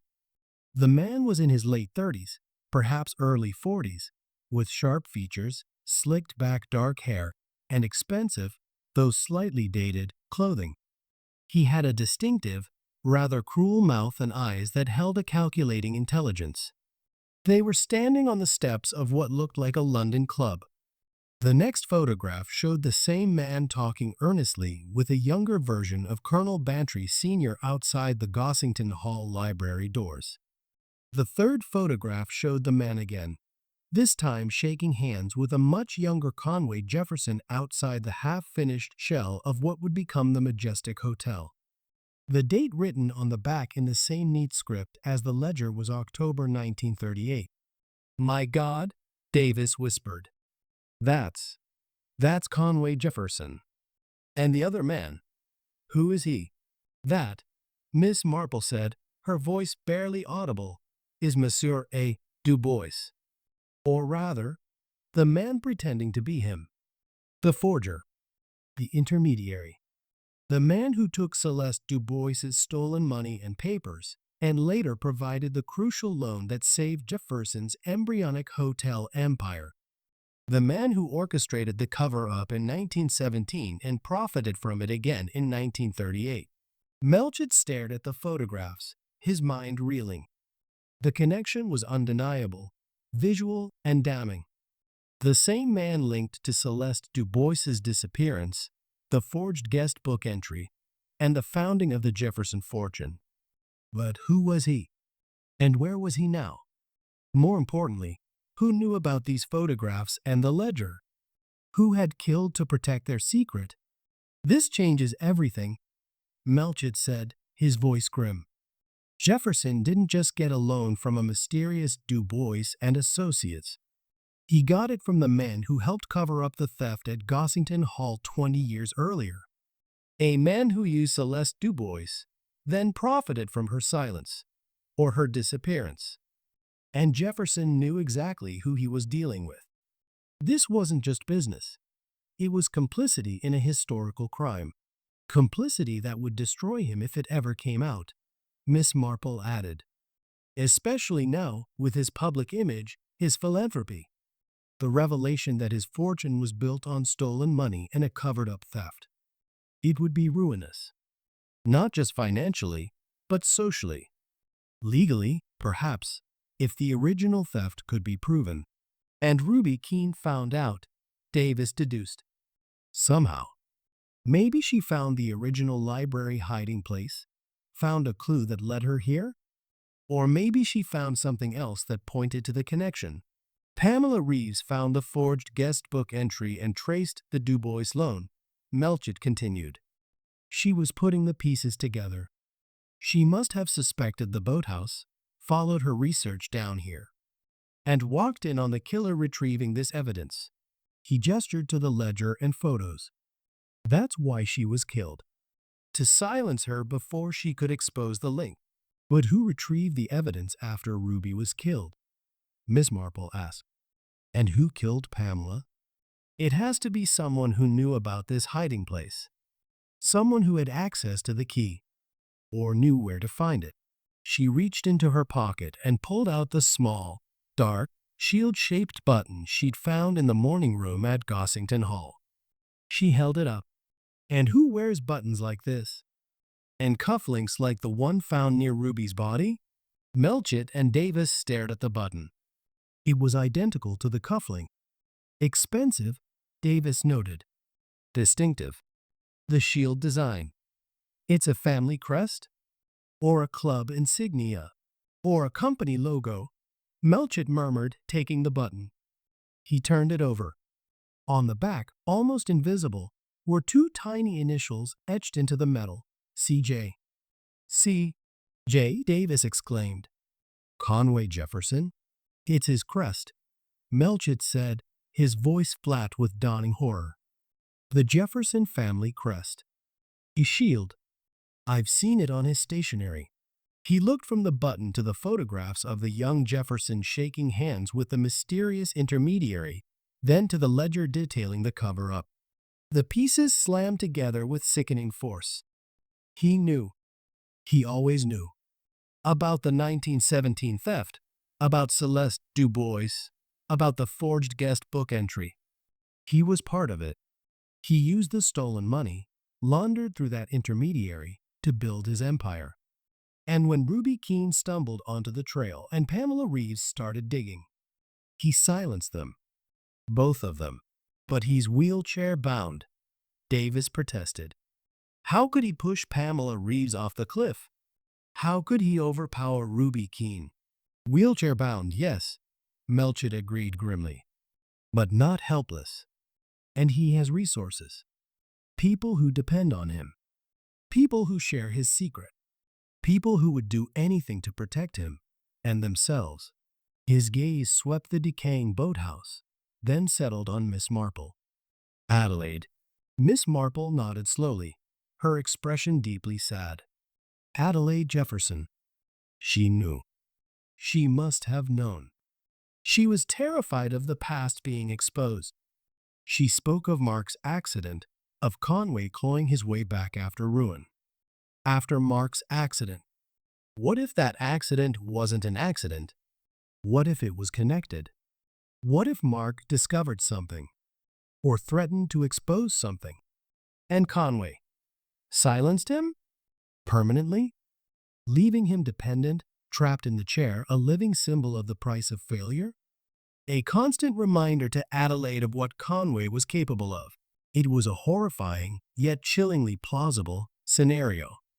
Conway Jefferson, The visionary Whodunit, the pillar of the community, was revealed as a ruthless killer who had built his empire on blood and secrets, silencing anyone who threatened him. Celeste Dubois, directly or indirectly, possibly his own son Mark, Ruby Keene, and Pamela Reeves. Adelaide, trapped by love, fear, and complicity, had become his accomplice, covering his tracks, eliminating threats like Pamela Reeves when Conway couldn't or wouldn't risk direct involvement.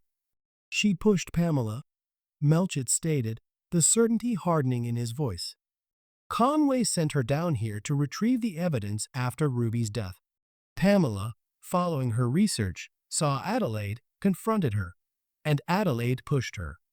It explains the disturbed ground on the cliff edge. It explains the sheer terror Adelaide displayed when I questioned her. It explains the button it came loose during the struggle on the cliff, or when she was in the morning room at Gossington Hall, perhaps planting the cufflink near Ruby's body to misdirect us. And the key? Miss Marple asked. How did they get it? Adelaide, Melchett answered immediately. She's been to Gossington Hall. She had access. She knew about Arthur's study, his father's things. She found the hidden compartment in the desk, took the key. She used it to access the boathouse compartment, retrieve the ledger and photos. She probably planted the cufflink near Ruby's body to make us look for a male suspect, someone connected to the house. The button. That was carelessness. Or arrogance. The boathouse, once a place of forgotten leisure, now felt like a tomb, heavy with the weight of its revelations. The evidence was secured: the ledger, the photographs, the key, the button. The motive was clear: protecting a fortune built on murder and theft. The killer was identified: Conway Jefferson, the architect, and Adelaide Jefferson, the executioner. Melchett straightened up, his expression grimly determined. Right. Davis, get this evidence back to the station immediately. Priority. Chain of custody unbroken. Constable, stay here, secure the scene. No one comes in or out. I'm going back to the Majestic. And Miss Marple. He turned to her, a grudging respect in his eyes. Thank you. Without your persistence, your observation of the key, the button, the beam, we'd still be floundering. Miss Marple gave a small, weary nod. The past has a long reach, Colonel Melchett. And secrets, especially those built on such foundations, rarely stay buried forever. They fester. And eventually, they demand payment in blood. She looked around the decaying boathouse one last time, the gray light filtering through the grimy windows. The hidden truth wasn't just in the library, or the ledgers, or the photographs. It was in the human capacity for greed and fear. That was the real secret. And the real tragedy. She gathered her knitting bag, the weight of the key and button now replaced by the heavier burden of knowledge. The satisfying end to this chapter wasn't just the discovery of evidence. It was the unmasking of the killer's identities and the chilling understanding of the depth of their depravity. The library's secret was out, but the cost had been devastatingly high. The final reckoning was now inevitable. Chapter 7. A pattern emerges. The evidence recovered from the Bantry boathouse lay spread across the polished surface of Chief Constable Melchett's desk in Chelmsford Police Station like the pieces of a grim, decades-spanning jigsaw puzzle. The leather-bound ledger, its pages brittle with age, lay open to the coded entries detailing the settlement with Celeste Dubois. Beside it, the photographs: the young Celeste with the sharp-featured intermediary, the same man with Colonel Bantry Sr., then with a younger Conway Jefferson, formed a damning visual timeline. The ornate key, the shield-shaped button, and the torn guest book page completed the constellation of proof. The air in the office, thick with the scent of old paper, pipe smoke, and tension, crackled with the weight of it all. Melchett, Davis, and a carefully selected team of detectives pored over the evidence, cross-referencing dates, names, and financial records. The initial shock had given way to a grim, methodical determination. The theory was solid, but the proof needed to be irrefutable, the case airtight before they moved against the Jeffersons. "It's the intermediary that's the missing link," Melchett stated, tapping the photograph of the man with Celeste. "We need to identify him. Trace his movements after 1938. If he's still alive, he's either very old or very dead. But his connection to Jefferson is the linchpin. Davis, check the London clubs in the background of that first photo. The Savoy? The Carlton? See if anyone recognizes him. Cross-reference with known associates of Jefferson from that period. And get everything we can on Du Bois and Associates, dissolved companies, registered directors, even a whisper of a name." Davis nodded, scribbling furiously. "On it, sir. But even without him, the ledger and photos directly link Jefferson to the 1917 cover-up and the 1938 loan. The button and cufflink place Adelaide at both crime scenes. It's compelling." "Compelling isn't conviction," Melchett grunted. "We need Jefferson to break. Or Adelaide. And we need to find out definitively what happened to Pamela Reeves. Was it Adelaide who pushed her? Or did Conway order it directly? We need a confession, or a witness. Or something more." Miss Marple sat quietly in a corner armchair, her knitting needles clicking softly, a ball of pale gray wool in her lap. She hadn't touched the evidence directly, but her eyes missed nothing the slight tremor in Davis's hand as he handled the photographs, the way Melchett kept glancing at the telephone, anticipating the call that would launch the arrests. Her mind, however, wasn't solely on the immediate confrontation. It was tracing the pattern, the human flaw that had allowed this conspiracy to fester and kill across generations. "The pattern isn't just greed, Colonel Melchett," she said softly, her voice cutting through the low hum of activity. "It's fear. Fear of exposure. Fear of loss. Look at Colonel Bantry Sr. He stole nothing, yet he lived in terror of the scandal Celeste Du Bois could unleash with those papers. He paid her off, hid the truth, forged the guest book entry to create a plausible relative who took her away. He buried the secret so deep he built a special hiding place for the proof. Then Conway Jefferson. He wasn't just protecting an investment. He was protecting the myth of himself. The self-made man. The war hero. The pillar of the community. The revelation that his fortune began with stolen money and a covered-up theft would destroy that myth. It would destroy him. So he protected it. Ruthlessly." She paused, her needles stilling. "And Adelaide?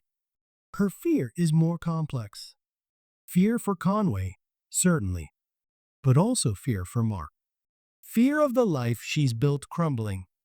And perhaps, fear of Conway himself. What if Mark's accident wasn't an accident? What if Conway silenced his own son to protect the secret? Adelaide lives with that knowledge. It makes her dangerous. Desperate. Desperate enough to push a young woman off a cliff to protect the man who might have crippled her child." Melchett looked at her, the intensity of her analysis cutting through his procedural focus. "You're suggesting Mark Jefferson knows something? Or suspects? Perhaps," Miss Marple murmured. "Or perhaps he's simply a constant, living reminder to Adelaide of the price of Conway's ambition. Either way, he's part of the pattern. A victim, or a potential loose end. We need to consider him. Not as a suspect, perhaps, but as a piece of the puzzle." Before Melchett could respond, the telephone rang shrilly. He snatched it up. "Melchett? Yes. Right? Send them in." He replaced the receiver, his face hardening. "That was the forensic lab. The diamond pendant found in Ruby Keene's room? They've confirmed it. It's not just valuable, it's unique. Art Nouveau design, French maker, circa 1910. And get this, it was part of a documented collection reported stolen from a Parisian jeweler in November 1917. The description matches exactly. The room fell silent. The significance was staggering. Celeste Dubois hadn't just stolen money and papers from Colonel Bantry Sr. She'd stolen jewelry too. Expensive, identifiable jewelry. Jewelry she couldn't possibly fence without drawing attention. So she'd hidden it. And Ruby Keene, finding the hiding place behind the history books, hadn't just found clues, she'd found the pendant itself. The tangible proof of the 1917 theft. The come into money Josie Turner mentioned wasn't just blackmail. It was the literal proceeds of a century-old crime. My God, Davis breathed. Ruby didn't just suspect the connection. She had proof. The pendant. She must have realized what it was, or at least that it was incredibly valuable. That's why she was buying things, talking about leaving. She thought she was set for life. Until someone realized what she'd found. And that someone was either Conway or Adelaide Jefferson. Melchett finished grimly. They knew Ruby had the pendant. They lured her to Gossington Hall that night, under the pretense of discussing her future or paying her off, and silenced her. But they needed the pendant back. They searched the library, found the original hiding place empty, realized Ruby must have taken it with her or hidden it elsewhere. They killed her for it, but they didn't find it on her body. They panicked. Adelaide must have planted the cufflink to misdirect us towards a male intruder, then later used the key from Arthur's desk to access the boathouse, retrieving the ledger and photos to destroy the deeper connection. Pamela Reeves stumbled onto the financial trail, found the forged guest book, traced it to the Jeffersons, and followed her research to the boathouse, where she walked in on Adelaide retrieving the evidence. Adelaide pushed her. The pattern was complete, chilling in its logic and brutality. The stolen pendant was the final, gleaming piece of the puzzle. It explained Ruby's sudden wealth, her secrecy, and ultimately, her death. It linked the 1917 theft directly to the 1947 murders. Right, Melchett said, his voice decisive. We move. Now, Davis, assemble 2 teams. One for Conway Jefferson, one for Adelaide. We take them simultaneously. No warning. No chance to coordinate stories or destroy evidence. Armed officers. They're dangerous. Miss Marple, he added, turning to her, I'd appreciate it if you remained here. Or better yet, return to Gossington Hall. This could get unpleasant. Miss Marple shook her head, her expression surprisingly firm. No, Colonel Melchett. I believe I should accompany you to the Majestic, to see Adelaide's reaction, to observe. Sometimes, in the moment of confrontation, the truth reveals itself in ways interrogation cannot. Like seeing Mrs. Trent flinch when the vicar mentioned her missing jam spoons, the guilt was written plain as day. Melchett hesitated, then nodded curtly. Very well. But you stay back. You observe. You do not interfere. Understood? Absolutely, Colonel Melchett. Miss Marple agreed meekly, though her eyes held a steely resolve. The Majestic Hotel, usually a beacon of coastal glamour, felt like a fortress under siege as 2 unmarked police cars pulled up to the grand entrance. The afternoon sun glinted off the chrome, but the atmosphere was heavy with impending doom. Melchett, Davis, 4 uniformed officers, and Miss Marple discreetly positioned near a potted palm in the lobby moved with swift, purposeful silence through the hushed, opulent reception area. Guests stared, whispers rippling through the air like a contagion. They took the private elevator to the Jeffersons' penthouse suite. The door slid open onto a spacious, lavishly furnished living area. Conway Jefferson sat in his state-of-the-art wheelchair by the panoramic window, overlooking the sea. He was dressed immaculately in a silk dressing gown, a newspaper folded on his lap. He looked up as they entered, his face a mask of icy composure, though his eyes held a flicker of something calculation? Fear. Adelaide Jefferson stood by a drinks cabinet, pouring herself what looked like a very large brandy. She froze, the decanter halfway to her glass, her face draining of color. Her knuckles were white where she gripped the crystal neck. Chief Constable Melchett, Conway Jefferson said, his voice smooth, unruffled. To what do we owe this? Invasion? I trust this is about some tedious licensing issue? It's hardly the hour for social calls. Cut the civilities, Jefferson, Melchett said, his voice cold and hard.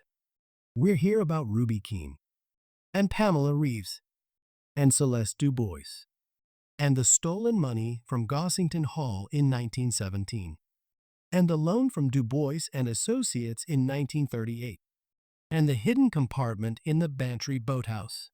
Each name, each accusation, landed like a physical blow. Adelaide's hand trembled violently, sloshing brandy over her fingers. She didn't seem to notice. Conway Jefferson's smooth facade cracked. A muscle twitched in his jaw. His eyes darted towards Adelaide, a silent, desperate plea. I have no idea what you're talking about, Jefferson said, his voice tight. Ancient history. Vague accusations. This is harassment. Is it? Melchett stepped forward, Davis moving to flank Adelaide, blocking her path to the bedroom suite. We have evidence, Jefferson. Solid evidence. The ledger detailing the payoff to Celeste Dubois. Photographs of you with the intermediary who handled the stolen money and forged the guest book entry. The very key that opened the boathouse compartment where we found them. And this.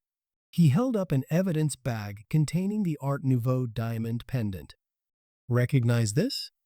Stolen in Paris, November 1917. Found in Ruby Keene's possession. She found it in Gossington Hall Library, didn't she? Behind the history books? That's why you killed her. To get it back. To silence her. Conway Jefferson stared at the pendant, his composure finally shattering. His face went gray. No, that's impossible. Ruby. She was just a dancer. She was a dancer who found proof of your family's dirty secret. Melchett thundered. Just like Pamela Reeves found proof of the financial trail. And you silenced them both. You ordered Ruby's death, and Adelaide carried it out. She pushed Pamela Reeves off that cliff to protect you. Adelaide let out a strangled cry, dropping the brandy decanter. It shattered on the marble floor, crystal and amber liquid spraying everywhere. No, it wasn't like that. Conway didn't. I had to. Pamela was going to expose everything. She knew about the loan, about the forged entry. She was going to the police. She would have destroyed us. Destroyed Mark. Her voice rose, hysterical, tears streaming down her face.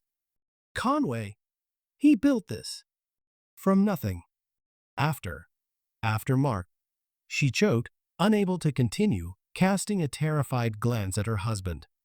Conway Jefferson looked at Adelaide, his expression a mixture of fury and despair. You fool. You hysterical fool. You couldn't leave it alone. You couldn't trust me to handle it. He turned his blazing eyes on Melchett. She acted alone. I knew nothing about Pamela Reeves until it was too late. Ruby was unfortunate. A mistake. But Pamela, that was Adelaide's panic. Her fear. She always was weak. Weak? Adelaide shrieked, stepping forward, her face contorted with rage and grief. Weak? I've protected you. Covered for you. Lived with the lie about Mark. Lived with the knowledge of what you did to him. All to protect your precious empire. And you call me weak? She took another step, her hands clenched into fists. He found out, you know. Mark. About the money. About Celeste Dubois. Years ago. He found some old papers. Father Bantry's things. He confronted you. That's why the accident happened. You silenced your own son to protect your secret. And you made me live with it. Made me care for him. A constant reminder of what you are. The accusation hung in the air. devastating in its implication. Mark Jefferson hadn't just been an unfortunate victim. He was a victim of his own father's ruthlessness. Melchett and Davis stared, stunned. Even the uniformed officers shifted uncomfortably. Conway Jefferson recoiled as if struck. His face, already gray, became ashen. He was going to the police, he whispered, his voice devoid of its usual strength. He was idealistic. Foolish. He would have ruined everything. Everything I built. Everything we had.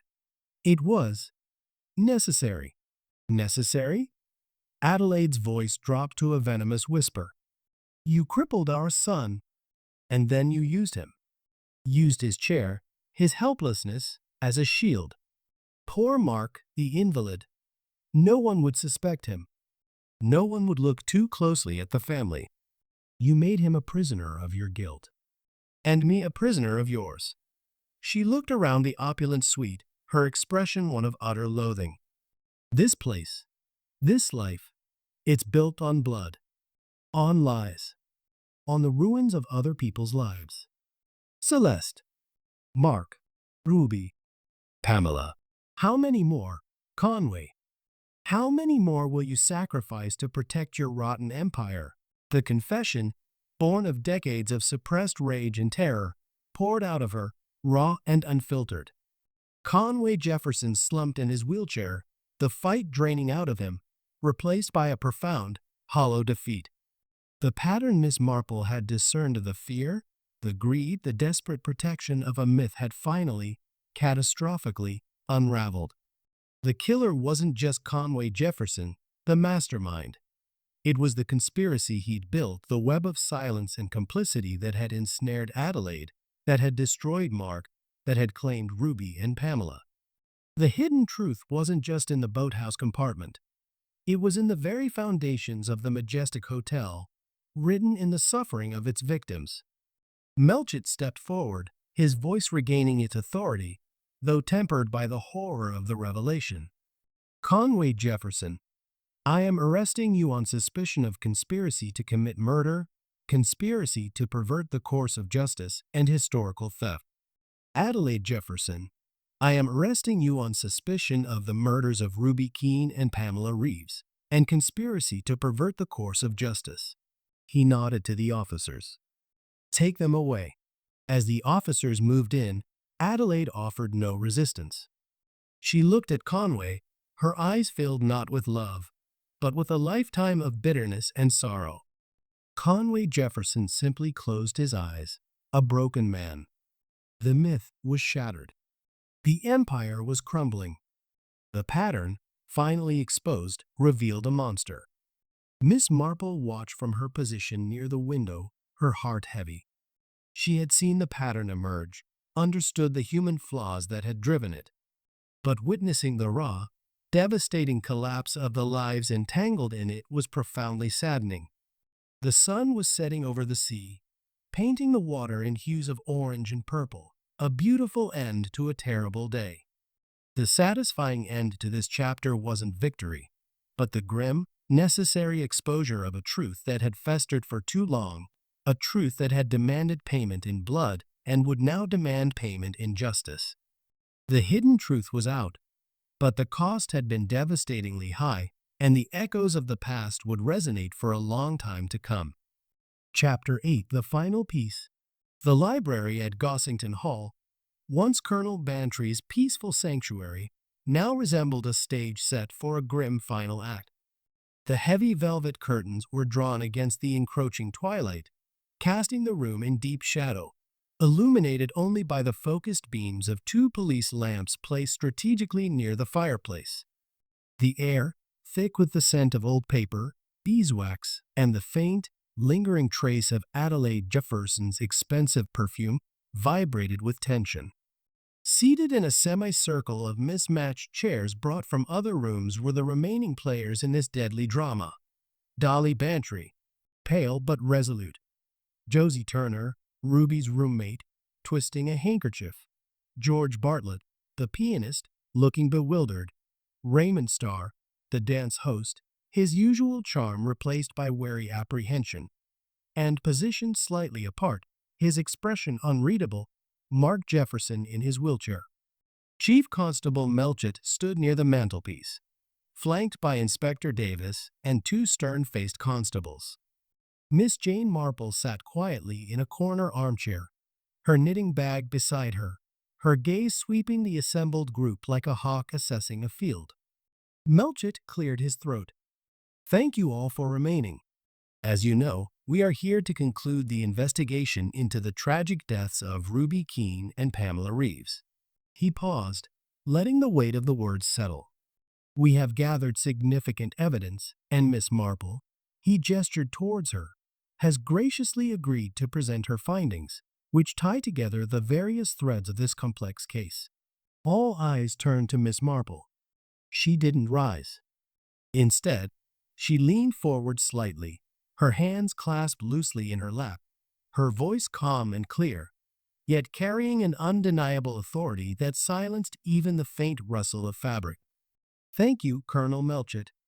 This has been a most distressing business, involving not only recent tragedies but also shadows stretching back over 30 years. To understand why Ruby Keene died here, in this very room, we must first understand why Celeste Dubois vanished from this house in 1917. She paused, ensuring she had everyone's attention.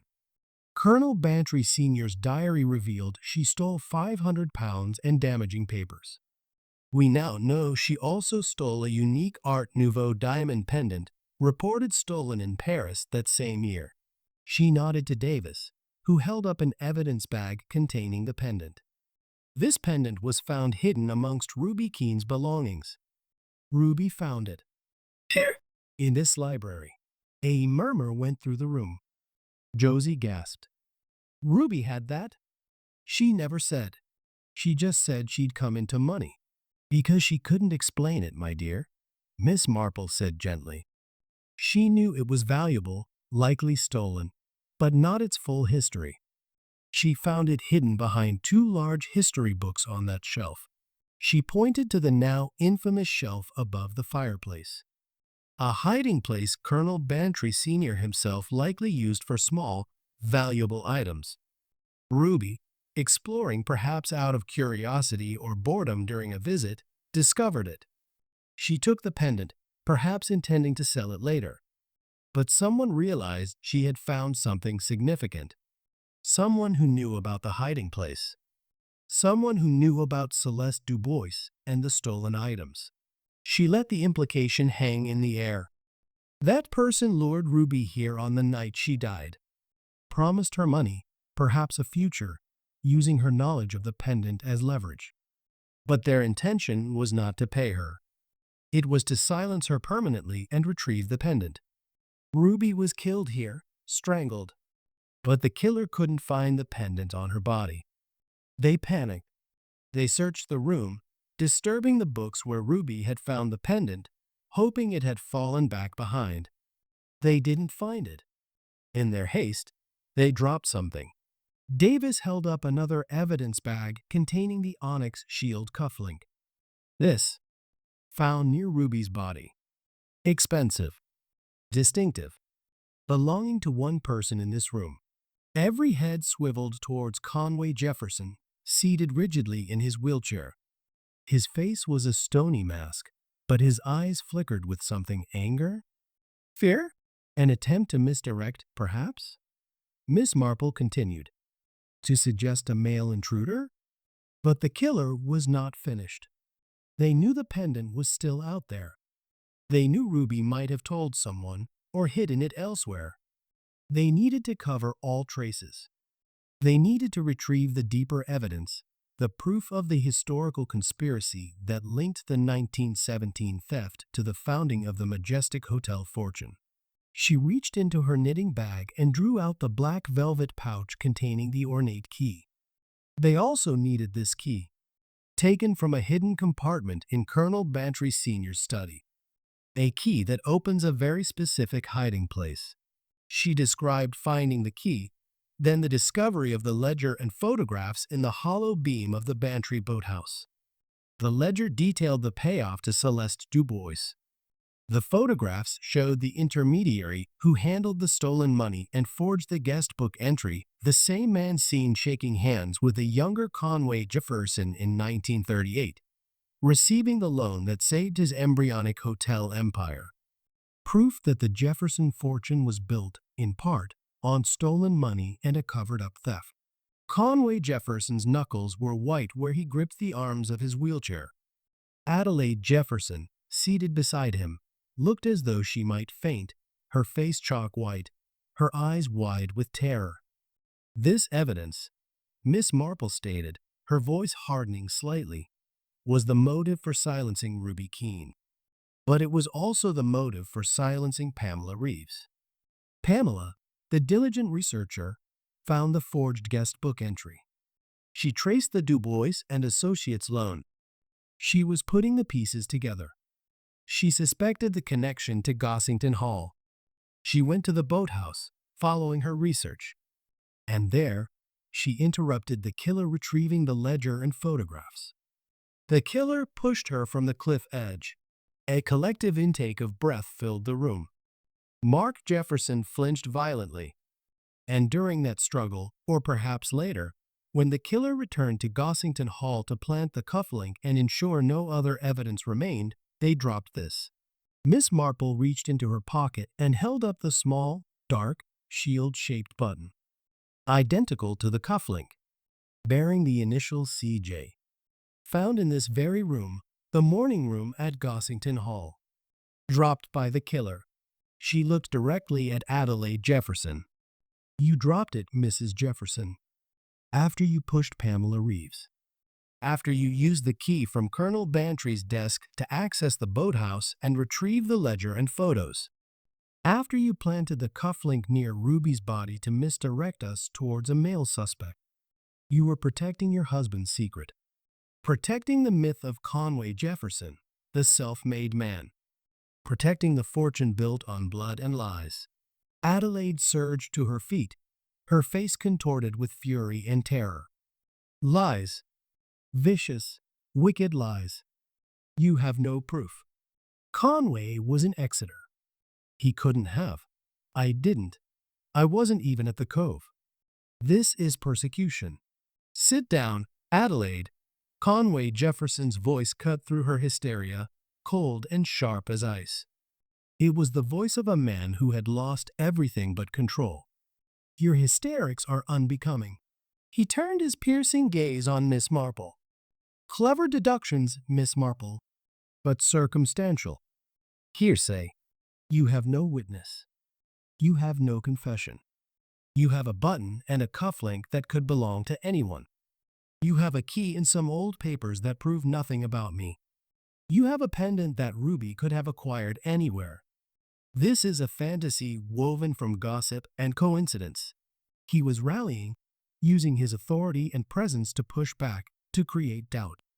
Melchett tensed, ready to intervene, but Miss Marple held up a small hand, silencing him. A faint, almost imperceptible smile touched her lips. You are quite right, Mr. Jefferson, she said calmly. Circumstantial evidence can be misleading. It requires a final piece. A piece that confirms the pattern, that removes all doubt. She reached into her knitting bag one last time. This time, she drew out not the key or the button, but a small, flat object wrapped in a clean handkerchief. She carefully unwrapped it. It was a bookmark, about 6 inches long, made of thin, hammered silver. The design was unmistakable Art Nouveau, intricate whiplash curves forming a stylized lily, identical in motif to the fleur-de-lis on the ornate key. In the center, set delicately, was a small, dark stone onyx, matching the cufflink and button. It was exquisite, valuable, and utterly unique. Gasps rippled through the room. Josie Turner clapped a hand over her mouth. That's Ruby's. She had that. I saw it in her book. The book she was always reading. The Secret Garden. Precisely, my dear, Miss Marple said, her voice ringing with quiet triumph. Ruby Keene's bookmark. found tucked inside her copy of The Secret Garden, which was amongst her belongings at the Majestic. The police overlooked it initially, thinking it merely a personal item. But it is not. It is the final piece of the puzzle. She held it up, catching the light. Art Nouveau. Matching the pendant. Matching the fleur-de-lis on the key. And the onyx stone matching the cufflink and button. A set. A very personal, very valuable set. Given to Celeste Dubois by the man who orchestrated the 1917 theft? Or perhaps stolen by her from the same Parisian collection as the pendant? Either way, it links Ruby Keene directly to Celeste Dubois and the stolen items. Ruby didn't just find the pendant. She found this bookmark too, likely hidden with it behind the history books.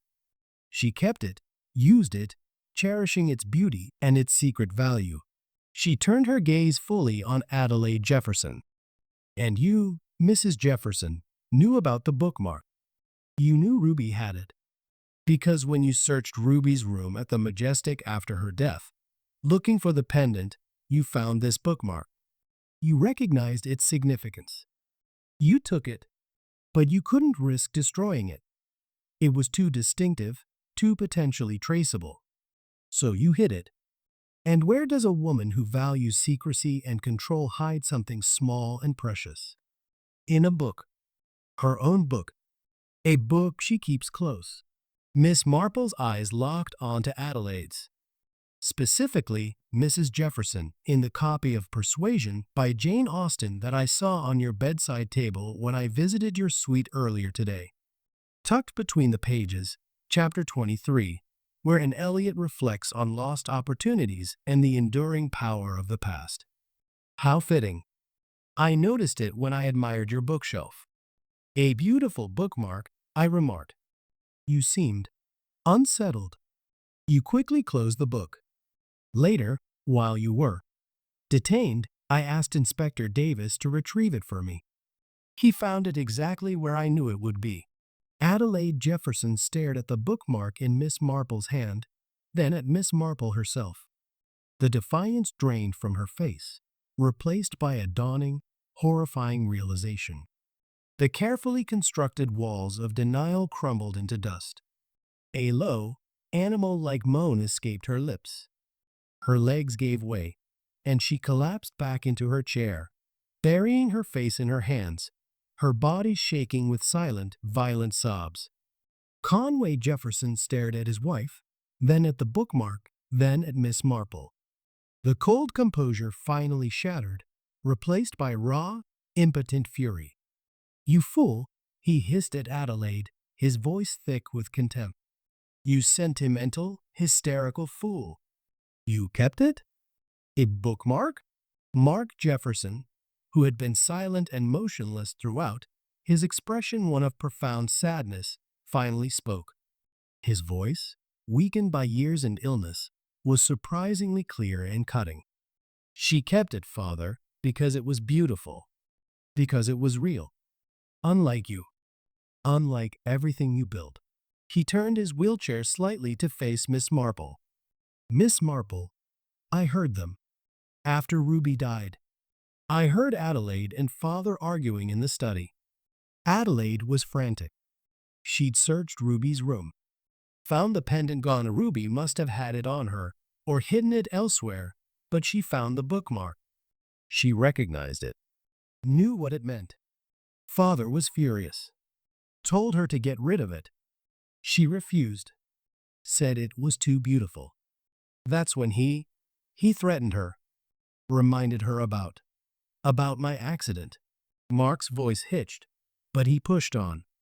I always suspected. Now I know. He killed Ruby. He ordered Pamela's death. And Adelaide. She did it. To protect him. To protect the lie. She pushed Pamela. And she kept the bookmark. Like a keepsake from the grave. The confession, delivered by the broken son, sealed the fate of his parents. It was the witness, the confirmation Miss Marple had known must exist, hidden in plain sight within the family's own toxic dynamic. Melchett moved swiftly. Adelaide Jefferson, I am arresting you for the murders of Ruby Keene and Pamela Reeves. He turned to Conway. Conway Jefferson, I am arresting you for conspiracy to commit murder, conspiracy to pervert the course of justice, and historical theft. As the constables moved forward, Adelaide offered no resistance, her sobs now ragged and hopeless. Conway Jefferson simply closed his eyes, a picture of utter defeat. But the drama wasn't quite over. As a constable reached for Adelaide's arm to help her up, she twisted violently, a guttural scream tearing from her throat.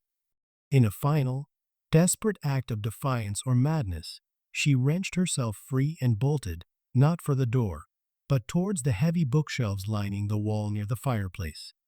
She crashed into them, books tumbling around her, and frantically began pulling at a large, leather-bound volume on the bottom shelf, the very spot Miss Marple had noted the disturbed dust days earlier. "Stop her!" Melchett shouted. But it was too late. With a groan of protesting wood, the bookshelf swung inwards, revealing not just the shallow cavity Miss Marple had investigated, but a deeper, darker opening beyond a narrow, stone-lined passage leading into darkness. Adelaide Jefferson scrambled into it, disappearing from view. "After her. She'll be trapped," Melchett yelled, drawing his revolver. Davis and two constables plunged into the passage after Adelaide, their torch beams cutting into the gloom. The sound of scrambling footsteps and shouts echoed back. Miss Marple, however, didn't move. She remained seated, her gaze fixed on the open passage. "She won't get far, Colonel Melchett," she said calmly. "That passage is a relic. It leads only to the old cellars. They're damp, crumbling, and mostly collapsed. She's running from the law into a prison of stone and despair." Seconds later, the sounds of struggle ceased. Davis emerged, breathing heavily, supporting a disheveled, mud-splattered, and utterly broken Adelaide Jefferson. Her expensive dress was torn, her hair matted, her face streaked with dirt and tears. She looked like a ghost from the past, dragged finally into the light. "Got her, sir," Davis panted. "She tripped in the cellar. Gave up. Just collapsed." Melchett nodded grimly. "Take her away." And him, he gestured to Conway Jefferson, who was being lifted from his wheelchair by two constables, his face a mask of impotent rage and humiliation. "Get them out of here." As the Jeffersons were led away, the heavy silence that descended upon the library was profound. It was the silence of a storm past, leaving behind wreckage and exhaustion. Josie Turner was weeping quietly. George Bartlett looked sick. Raymond Starr stared blankly at the empty space where Adelaide had been. Dolly Bantry covered her face with her hands, her shoulders shaking. Miss Marple rose slowly and walked over to Dolly, placing a gentle hand on her shoulder. "It's over, my dear," she said softly. "The hidden truth is out. The pattern is broken. The house can be at peace now." Dolly looked up, her eyes red-rimmed. "At what cost, Jane?" "So many lives ruined. So much pain." "The cost was high," Miss Marple agreed, her gaze sweeping the room, lingering on the disturbed bookshelf, the spot where Ruby died, the empty chairs. "But the cost of letting the secret fester would have been higher. More blood. More lies. Sometimes the truth, however terrible, is the only path to genuine peace. For the living and for the dead." She walked over to the fireplace and picked up the silver bookmark from where Melchett had placed it on the mantelpiece. She held it in her palm, the cool metal warming to her touch. The intricate lily, the dark onyx, a thing of beauty born of theft and death. She placed it carefully back into its handkerchief and returned it to her knitting bag. The final piece wasn't just the bookmark, or the key, or the button, or the photographs. It was the shattering of the conspiracy, the exposure of the pattern of fear and greed that had spanned generations.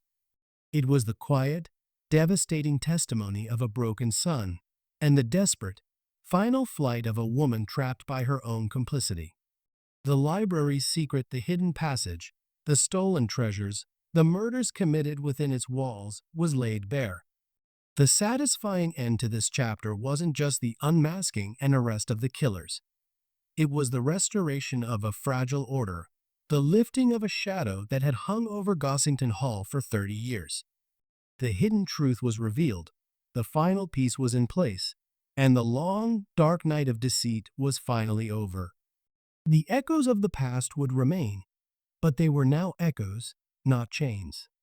The library could once again be a place of quiet reflection, not a tomb of secrets. Miss Marple picked up her knitting bag and walked towards the door, leaving the others to grapple with the aftermath, her small figure a symbol of quiet resolution in the wake of devastating revelation. The hunt was over. The truth had prevailed. Chapter 9. Truth and Consequences. The week following the arrests of Conway and Adelaide Jefferson settled over Gossington Hall and the surrounding countryside like a shroud of exhausted quiet. The frantic energy of the investigation, the shock of the revelations, and the raw drama of the library confrontation had drained away, leaving behind a profound stillness that felt both fragile and necessary. The majestic hotel stood shuttered, its bright facade dimmed, a ghost ship anchored to the cliffs, its future uncertain. Gossington Hall, too, felt different, the same walls, the same rooms, yet permeated by a new awareness. The weight of history acknowledged, the air cleared of secrets, even as the scent of loss lingered. Chief Constable Melchett, his face etched with the fatigue of a case that had spanned decades and cost 4 lives, oversaw the final administrative tasks from his Chelmsford office. The evidence was irrefutable, the confessions, Adelaide's tearful, broken admissions in the cold interview room, Conway's stony silence speaking volumes, had sealed their fate. The press, initially baying for sensation, had settled into a more somber reporting of the tragedy, the human cost overshadowing the sensational details. The machinery of justice ground forward, relentless and impersonal. But justice, Miss Marple knew, was more than courts and sentences. It was the quiet reckoning that followed, the slow, painful process of piecing together shattered lives and understanding the true cost of secrets kept and truths revealed. It was this aftermath that concerned her now. She found Dolly Bantry in the morning room, not knitting, not reading, but simply staring out the window at the rain-lashed gardens. The room itself felt subdued, the vibrant chintz somehow muted, the air heavy with unspoken grief. Dolly turned as Miss Marple entered, offering a tired smile that didn't reach her eyes. "Jane, come in. Would you like tea? Cook just made a fresh pot." "Thank you, Dolly. That would be welcome," Miss Marple replied, taking the seat opposite her friend. She accepted the delicate china cup, the warmth a small comfort against the room's chill. They sat in silence for a moment, the only sound the drumming of rain on the glass and the distant clatter from the kitchen. "It's so quiet," Dolly murmured, her voice barely above a whisper. "After all the noise. The police, the questions, the horror. Now, just silence. And emptiness." She sighed, a deep, shuddering sound. "Arthur is taking it hard. Not just the scandal attached to the hall, though that's bad enough, but the betrayal. He revered his father. To think he was capable of covering up theft, of forging records, of being part of something so sordid. It's shaken him to the core. Reverence built on incomplete understanding is always vulnerable, my dear," Miss Marple said gently. Colonel Bantry Sr. was a man of his time. He valued reputation above almost anything else. He saw the scandal as a greater evil than the theft itself, a common and tragic miscalculation. Secrets have a way of poisoning the well they're meant to protect. And the Jeffersons, Dolly continued, her voice tightening. Conway, that cold, ruthless man, using his own son, crippling him, to protect his secrets. And Adelaide, killing Ruby, killing that poor girl Pamela. out of fear and twisted loyalty. It's monstrous, truly monstrous. She shivered. To think they were here, in this house, at our parties, smiling, charming, while all that darkness festered inside them. Human capacity for compartmentalization is remarkable, Dolly, Miss Marple observed. People can harbor the most terrible secrets while presenting a perfectly polished facade to the world. It's often those who appear most respectable who have the most to hide. Like Mr. Sims in St. Mary Mead, pillar of the church, embezzling the choir funds for years. The shock when it came out. But the signs were there, if one knew where to look. The sudden expensive holidays, the new car he couldn't possibly afford. She trailed off, shaking her head slightly. The Jeffersons were masters of it. Conway built his empire on the myth of himself, and Adelaide became its guardian, however terrible the cost. Mark Jefferson, Dolly said softly. Poor man. To have lived with that knowledge all these years. Knowing his father was responsible. Trapped in that chair, a constant reminder. Her voice broke. He came to see Arthur yesterday. To apologize, I think, for everything. Arthur said he looked peaceful, almost relieved, like a great weight had been lifted. Truth, however painful, can be a release, Dolly, Miss Marple murmured. Mark Jefferson lived a half-life, imprisoned by his father's secrets and his own injuries. Now, the secret is out. His father's power is broken. He may never walk again, but perhaps he can finally breathe freely. Perhaps he can find a kind of peace that was impossible before. Miss Marple decided to visit Mark Jefferson. He was not at the Majestic, which was still under police lockdown, but in a small, private nursing home overlooking the sea in a nearby town, a temporary arrangement until his future could be decided. The room was simple, clean, with a view of the gray, churning water. Mark sat by the window, wrapped in a blanket, looking frail but remarkably serene. A nurse had just left him with a cup of tea. He turned as Miss Marple entered, a faint, genuine smile touching his lips. Miss Marple, thank you for coming. I wasn't sure you would. It seemed the right thing to do, Mr. Jefferson, she replied, taking the chair beside him. Mark, please, he said. After everything. Mr. Jefferson feels like a mask I no longer need to wear. He gestured to the view. It's ironic, isn't it? I spent years trapped in that gilded cage at the Majestic, overlooking this same sea, feeling utterly powerless. Now, sitting here in this simple room, I feel free. More free than I have in 30 years. Because the truth is known? Miss Marple asked gently. Partly, Mark acknowledged. But mostly because the fear is gone. The fear of my father.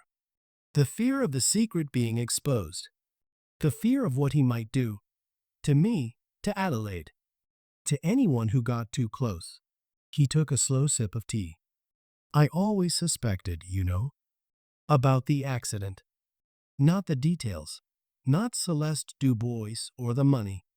But I knew father was ruthless. I knew he'd stop at nothing to protect what he'd built. When I found those old papers of Father Bantry's, years ago, I confronted him. I didn't have proof, just suspicions. He laughed at me, called me a sentimental fool. Then, the accident happened. Convenient, wasn't it? Leaving me dependent, silent. A living warning. Adelaide knew? Miss Marple asked. She knew everything, Mark said bitterly. Afterwards, she changed, became harder, more like him. She stayed with him, cared for me, but it was duty. Fear, not love. She became his accomplice in silence. When Ruby Keene appeared, it was history repeating itself. Another young woman threatening the secret. Father panicked, ordered her silenced. Adelaide, she did it. To protect him. To protect the lie she'd helped build. And Pamela. Poor Pamela. She was just doing her job, digging into the past. She found the thread. Adelaide cut it. He fell silent, staring out at the sea. I heard them arguing that night after Ruby died. Adelaide was frantic. She'd found Ruby's bookmark, recognized it for what it was, a part of Celeste's stolen set. She knew it linked Ruby directly to the 1917 theft. Father was furious, told her to destroy it. She refused, said it was too beautiful. That's when he reminded her about me, about what happened to foolish sons who meddled. Mark's voice was flat, devoid of emotion, yet the pain radiated from him. That's when I knew for certain he'd done it, and that Adelaide would do anything he asked, including killing again. Why didn't you go to the police then, Mark? Miss Marple asked softly. And say what? He gave a hollow laugh. My father, the celebrated war hero and Whodunit, crippled me because I suspected him of historical theft, and now he's had a dancer killed? Who would have believed me? A broken man in a wheelchair against Conway Jefferson? They would have locked me away. No, I waited. I prayed someone would find the truth. And you did, Miss Marple. You saw the pattern. You found the pieces. He turned to her, his eyes clear and intense. Thank you. Not just for justice for Ruby and Pamela, but for setting me free. For letting the truth finally be told. Miss Marple reached out and placed a gentle hand on his arm. You found your own courage in the end, Mark, by speaking the truth when it mattered. That is its own form of freedom.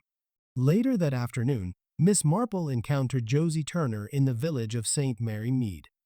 The young woman looked lost, wandering aimlessly near the war memorial, clutching a small, worn suitcase.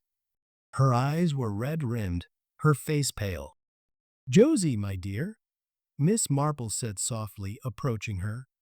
Are you quite all right? Josie jumped, then recognition dawned, followed by a fresh wave of tears. Miss Marple. Oh, I'm sorry. I'm just saying goodbye, I suppose. Leaving the Majestic. There's nothing left for me there now. Not without Ruby. She swiped at her eyes. The police gave me Ruby's things. From her room. Just clothes. Books. Trinkets. She patted the suitcase. I don't know what to do with them. Where to go? Have you nowhere to go, child? Miss Marple asked with concern. My aunt lives in Plymouth, Josie sniffled. She said I could stay. But it's starting over. Again. Without Ruby. It feels so empty. She looked down at the suitcase. I keep thinking, if only I'd known. If only she'd told me more about this come into money. If only I'd asked where she got that pendant, or that pretty silver bookmark. Maybe I could have. I don't know. Done something. Oh, my dear Josie, Miss Marple said, her voice filled with compassion. You must not blame yourself. Ruby kept secrets because she was frightened, or perhaps simply because she was young and dazzled by the prospect of a new life. She wouldn't have wanted you involved in that danger. You were her friend. That is what matters now. But it's so unfair. Josie burst out, the words tumbling out in a rush of pain. Ruby had spirit. She had dreams. She was finally getting out, going to have her own life. And then, those people, they just snuffed her out. Like she was nothing. For money. For some dirty secret from years ago. She kicked at a loose stone on the path. It's not right. No, it is not right. Miss Marple agreed solemnly. It is a terrible, senseless waste. Ruby Keene was a young woman with her whole life ahead of her, and it was stolen from her. Pamela Reeves, too, a bright young woman seeking knowledge. Their deaths are a tragedy that can never be undone. She paused, choosing her words carefully. But their lives were not meaningless, Josie. Ruby, by finding that pendant and bookmark unknowingly held the key that unlocked a decades-old conspiracy. Pamela, through her research, provided the crucial link. Their actions, however unintentional, helped bring a dangerous, evil man to justice and prevented further bloodshed. They were victims, yes, but they were also catalysts for truth. Their deaths were not in vain. Josie looked at her, tears still welling, but a flicker of something else understanding, perhaps in her eyes. Catalysts for truth? I suppose that's something. It doesn't bring her back. No, it does not, Miss Marple said softly. But it means her death, however horrific, helped expose a darkness that might have claimed others. It means her memory is tied to justice, not just to tragedy. Hold on to that, Josie. Hold on to the memory of your friend's spirit, her dreams. And hold on to the knowledge that her life, however short, mattered in the end. Josie took a deep, shuddering breath, wiping her eyes again. She straightened up slightly, clutching the suitcase tighter. Catalysts for truth, she repeated quietly. She looked towards the bus stop. I should go catch my bus to Plymouth. She managed a small, shaky smile. Thank you, Miss Marple. For helping me see it a bit clearer. Godspeed, Josie, Miss Marple said. Take care of yourself. As Josie walked towards the bus stop, her steps a little firmer, Miss Marple watched her go. The young woman carried a heavy burden of grief, but perhaps, just perhaps, she also carried a tiny seed of understanding, a way to honor her friend's memory beyond sorrow. The final piece of the aftermath unfolded at Gossington Hall itself. Arthur Bantry, having wrestled with his shock and disillusionment, decided on a course of action. He gathered Miss Marple, Dolly, and Mark Jefferson, who had been granted a short, supervised leave from the nursing home, in the library. The room had been meticulously cleaned, the disturbed bookshelf repaired, the air cleared of any lingering trace of violence. It felt like a sanctuary again, though the shadows of the past were undeniably present. Arthur stood by the fireplace, looking older, wearier, but also resolute. Thank you all for coming, he began, his voice steady. This room, this house, has been the scene of terrible events. Events rooted in secrets my father kept. Secrets that poisoned lives across generations. He looked at Mark. Mark, I cannot begin to express my sorrow for what my father's actions and my own ignorance cost you. There is no forgiveness sufficient for that. Mark met his gaze. Your father made his choices, Arthur. You didn't know. You're not responsible. Perhaps not directly, Arthur said heavily. But the Bantry name was used to shield the secret. This house was the vault. I feel a responsibility to make amends. In some small way. He gestured to Miss Marple. Miss Marple, you found the key that unlocked this. You understood the pattern. I believe the items recovered, the ledger, the photographs, the pendant, the bookmark, they shouldn't be locked away in an evidence room forever. They are part of this house history now. A dark part, but a part that must be remembered. He walked over to a small, previously locked display cabinet against one wall. He unlocked it. Inside were a few family heirlooms, a silver tea set, a porcelain vase. He carefully removed them. I propose, Arthur continued, that we create a small, permanent display here. In this cabinet, not to glorify the crimes, but to acknowledge the truth. To remember Celeste Dubois, whose life was destroyed by greed and fear. To remember Ruby Keene and Pamela Reeves, whose lives were taken to protect that same secret. To remember Mark Jefferson, whose life was shattered by it. He looked at each of them in turn. The ledger, the photos, the pendant, the bookmark, they will be displayed here, with a simple plaque, in memory of those harmed by secrets kept and truths concealed. May we learn from the past. Dolly gasped, her eyes filling with tears. Arthur, that's beautiful. and brave. Mark Jefferson nodded slowly, a sheen of moisture in his own eyes. It's more than I ever expected, Arthur. Thank you. It feels like an acknowledgement, like their lives mattered. They did matter, Arthur said firmly, and the truth matters. Hiding it nearly destroyed everything. Perhaps, perhaps facing it openly is the only way to truly heal. To reclaim this house from the shadows. Miss Marple felt a profound sense of respect for Arthur Bantry. It was a quiet, dignified act of atonement, a way to transform a place of horror into a place of remembrance and warning. It is a noble gesture, Arthur, she said, her voice thick with emotion. A testament to the power of truth over fear. The past cannot be changed, but how we remember it, how we learn from it, that is within our power. This display will ensure that the cost of silence is never forgotten here. Arthur carefully placed the ledger, wrapped in protective cloth, onto the shelf of the cabinet. Davis had brought the items over earlier that day.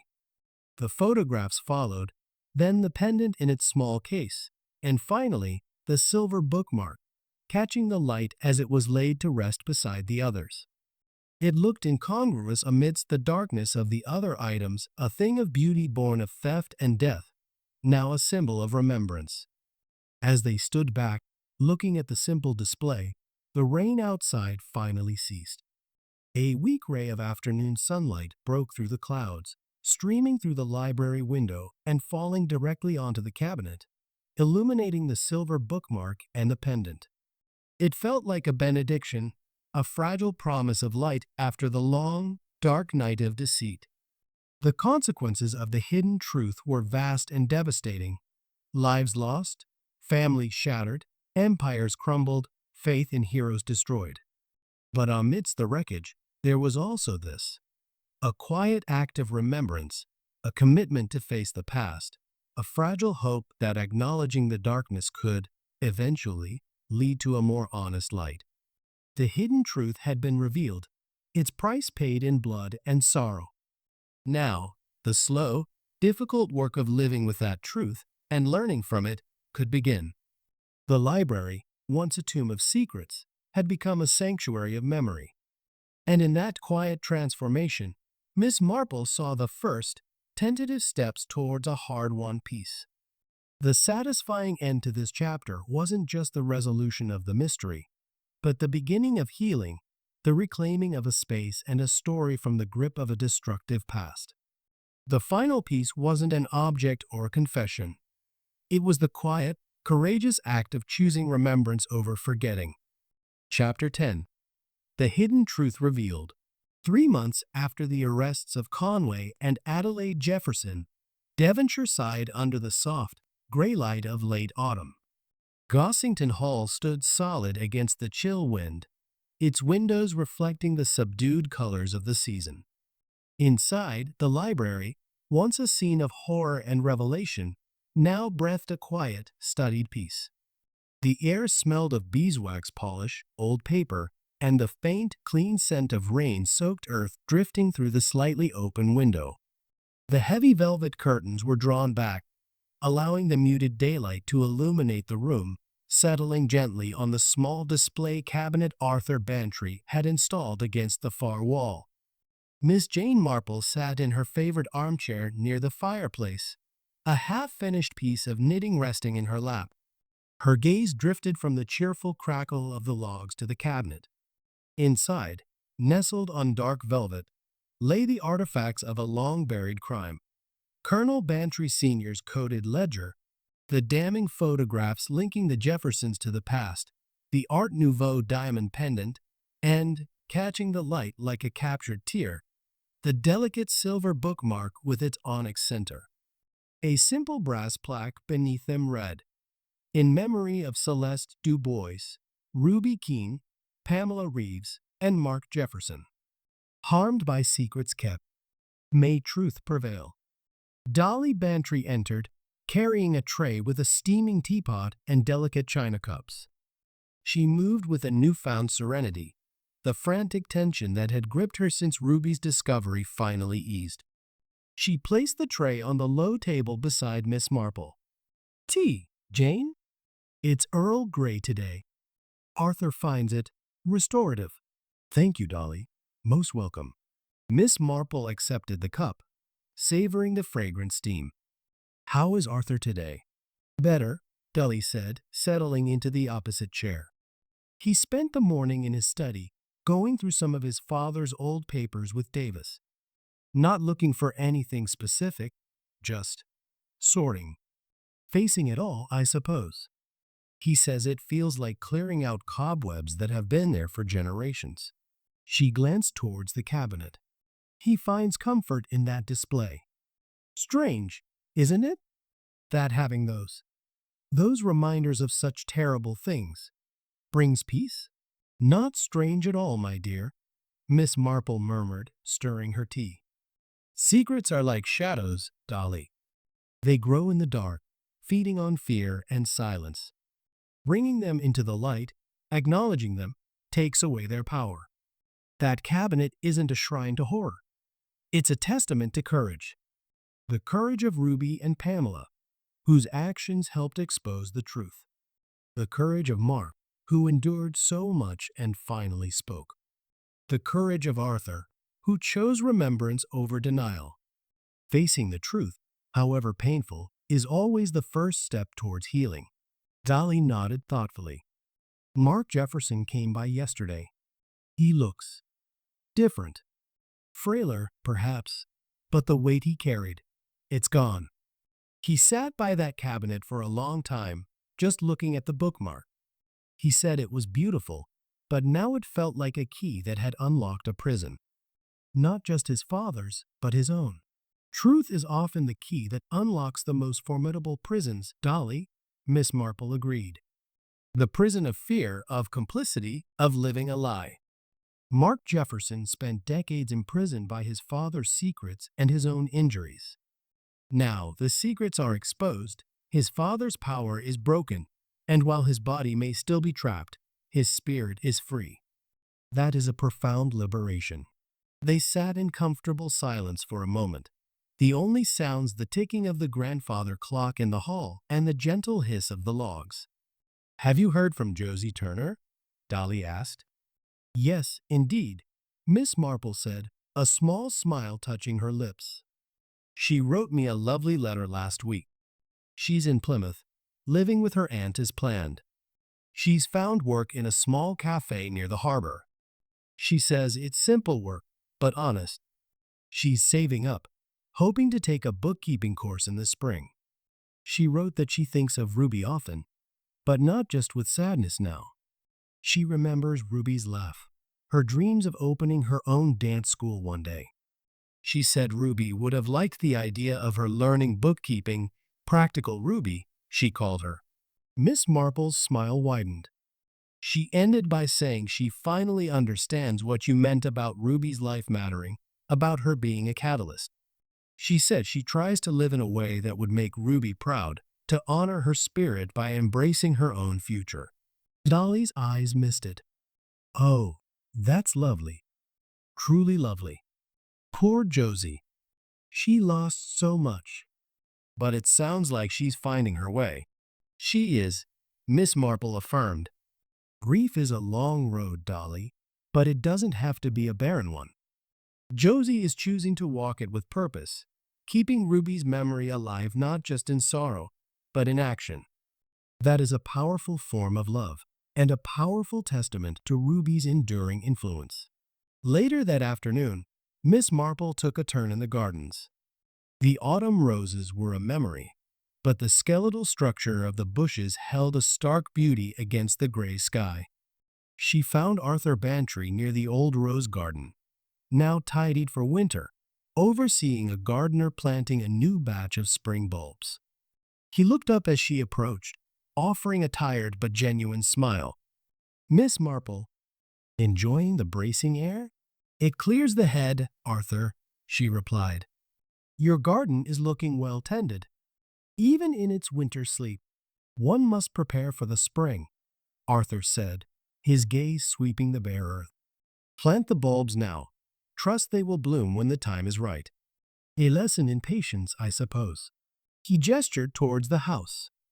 The display, it seems to have settled, become part of the room's fabric, rather than an intrusion.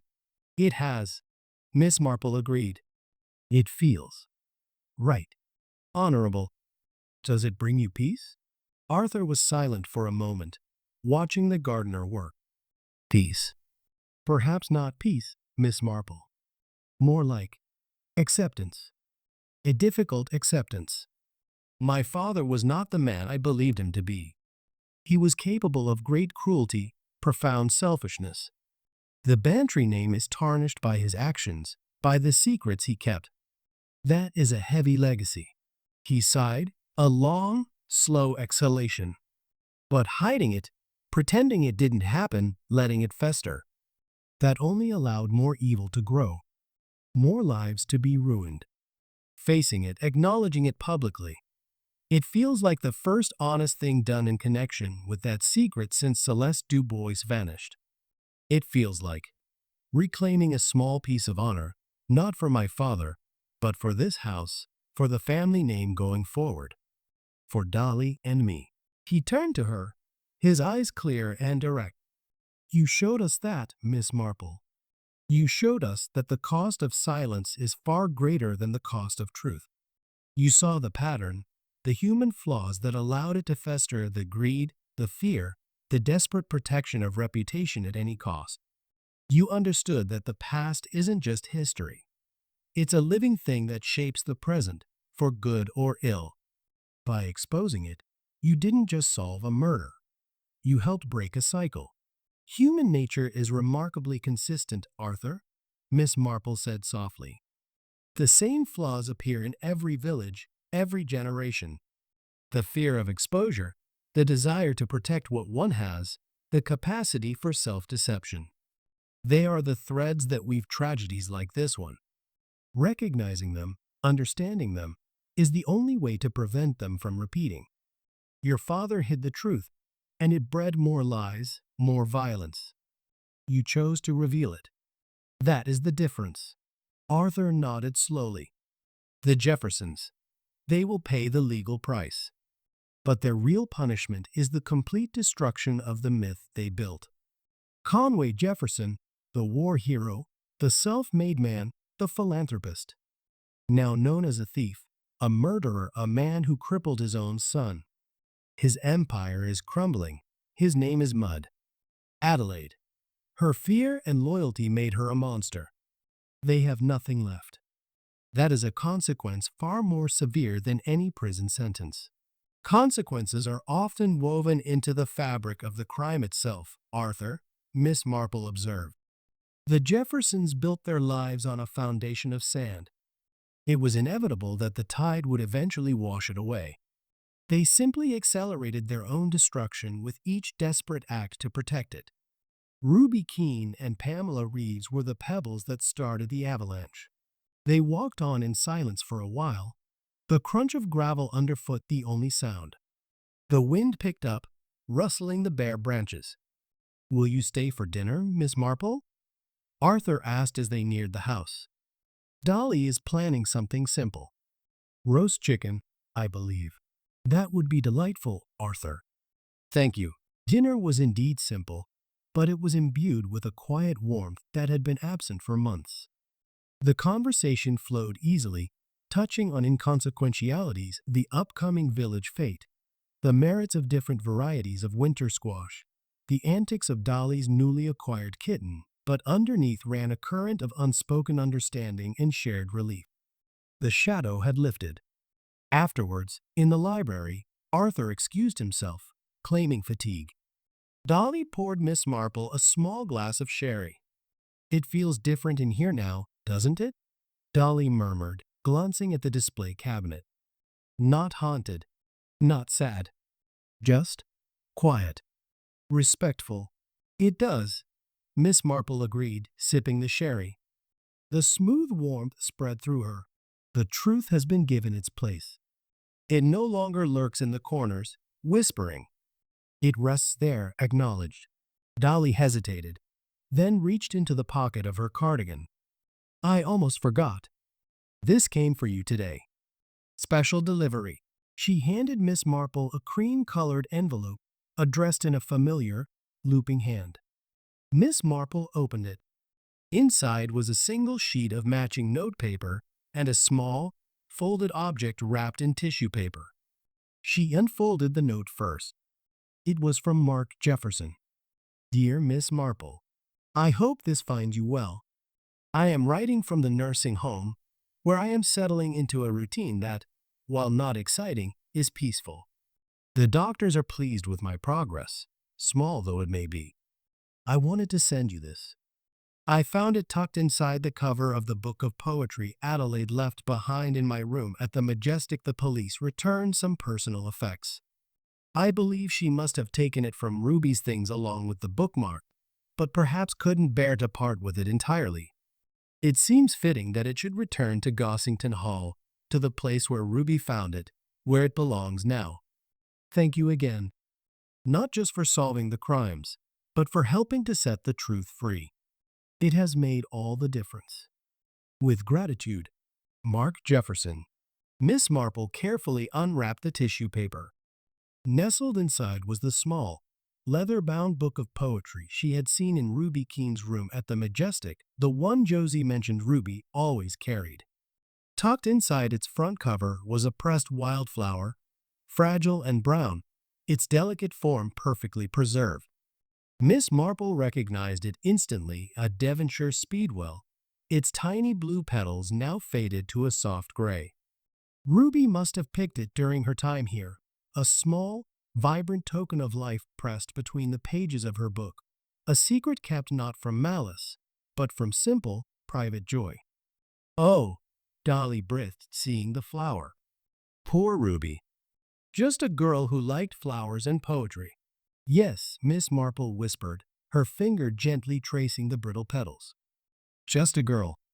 With dreams. With simple joys. Who found herself caught in a web of secrets far beyond her understanding or control. She carefully placed the flower back inside the book and closed it gently. Mark is right. This belongs here, with the other pieces.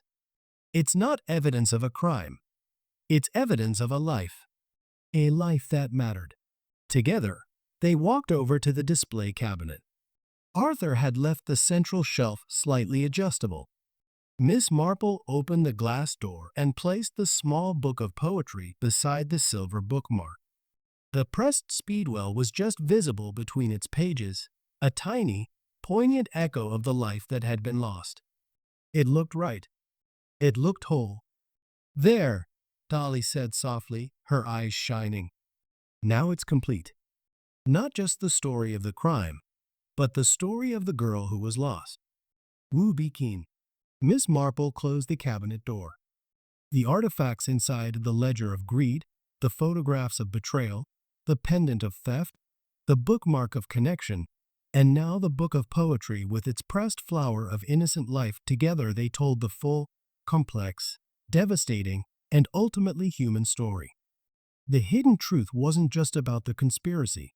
It was about the lives it touched, the joy it extinguished, the courage it inspired, and the hard-won peace that followed its exposure. The following morning, Miss Marple prepared to depart Gossington Hall. The autumn sun was weak but present, gilding the damp gardens. Arthur and Dolly saw her to her waiting taxi. "Thank you, Jane," Arthur said, shaking her hand firmly. "For everything. For your wisdom, your courage, your unflinching gaze into the darkness. You brought light where there was only shadow. You found the courage to face it, Arthur," Miss Marple replied. "That was the true light." Dolly embraced her. "Come back soon, Jane. Just for tea. No mysteries." Miss Marple smiled. "I shall hold you to that, Dolly." As the taxi pulled away from Gossington Hall, Miss Marple looked back at the great house. It stood solid against the sky, its windows reflecting the morning light. It was no longer just a scene of horror, nor simply a memorial to the past. It was a place where truth had prevailed, where memory was honored, where healing, however slow, had begun. The hidden truth had been revealed, its price paid in sorrow, but its legacy was one of hard-won understanding and fragile hope. Back in her cottage in St. Mary Mead, Miss Marple settled into her favorite armchair by the window, overlooking her familiar, peaceful garden. She picked up her knitting, the needles clicking softly in the quiet room. On the small table beside her lay the Morning Post. One letter, in a thick, unfamiliar envelope, caught her eye. It was postmarked from a village in Cornwall. There was no return address. She picked it up, turning it over in her hands. It felt heavy, substantial. Curiosity, that ever-present spark in her quiet nature, flickered. She set down her knitting and carefully slit the envelope open. Inside was a single sheet of paper, folded once. She unfolded it.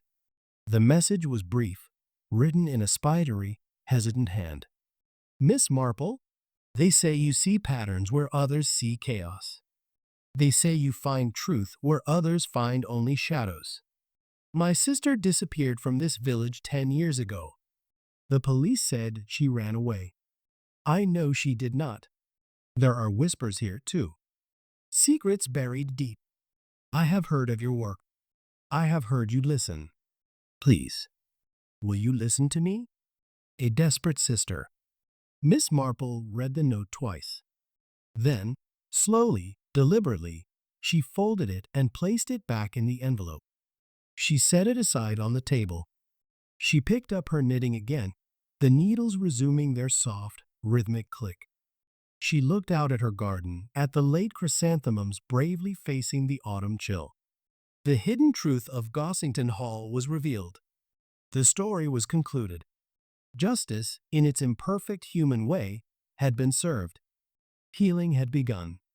But the world, Miss Marple knew with quiet certainty, was full of other hidden truths, other buried secrets, other desperate voices crying out in the shadows. And somewhere, in another village, another pattern was waiting to be seen, another light waiting to be brought into the darkness. She took a sip of her tea, her gaze thoughtful, her mind already turning over the words on the page, the faint, desperate plea echoing in the quiet room.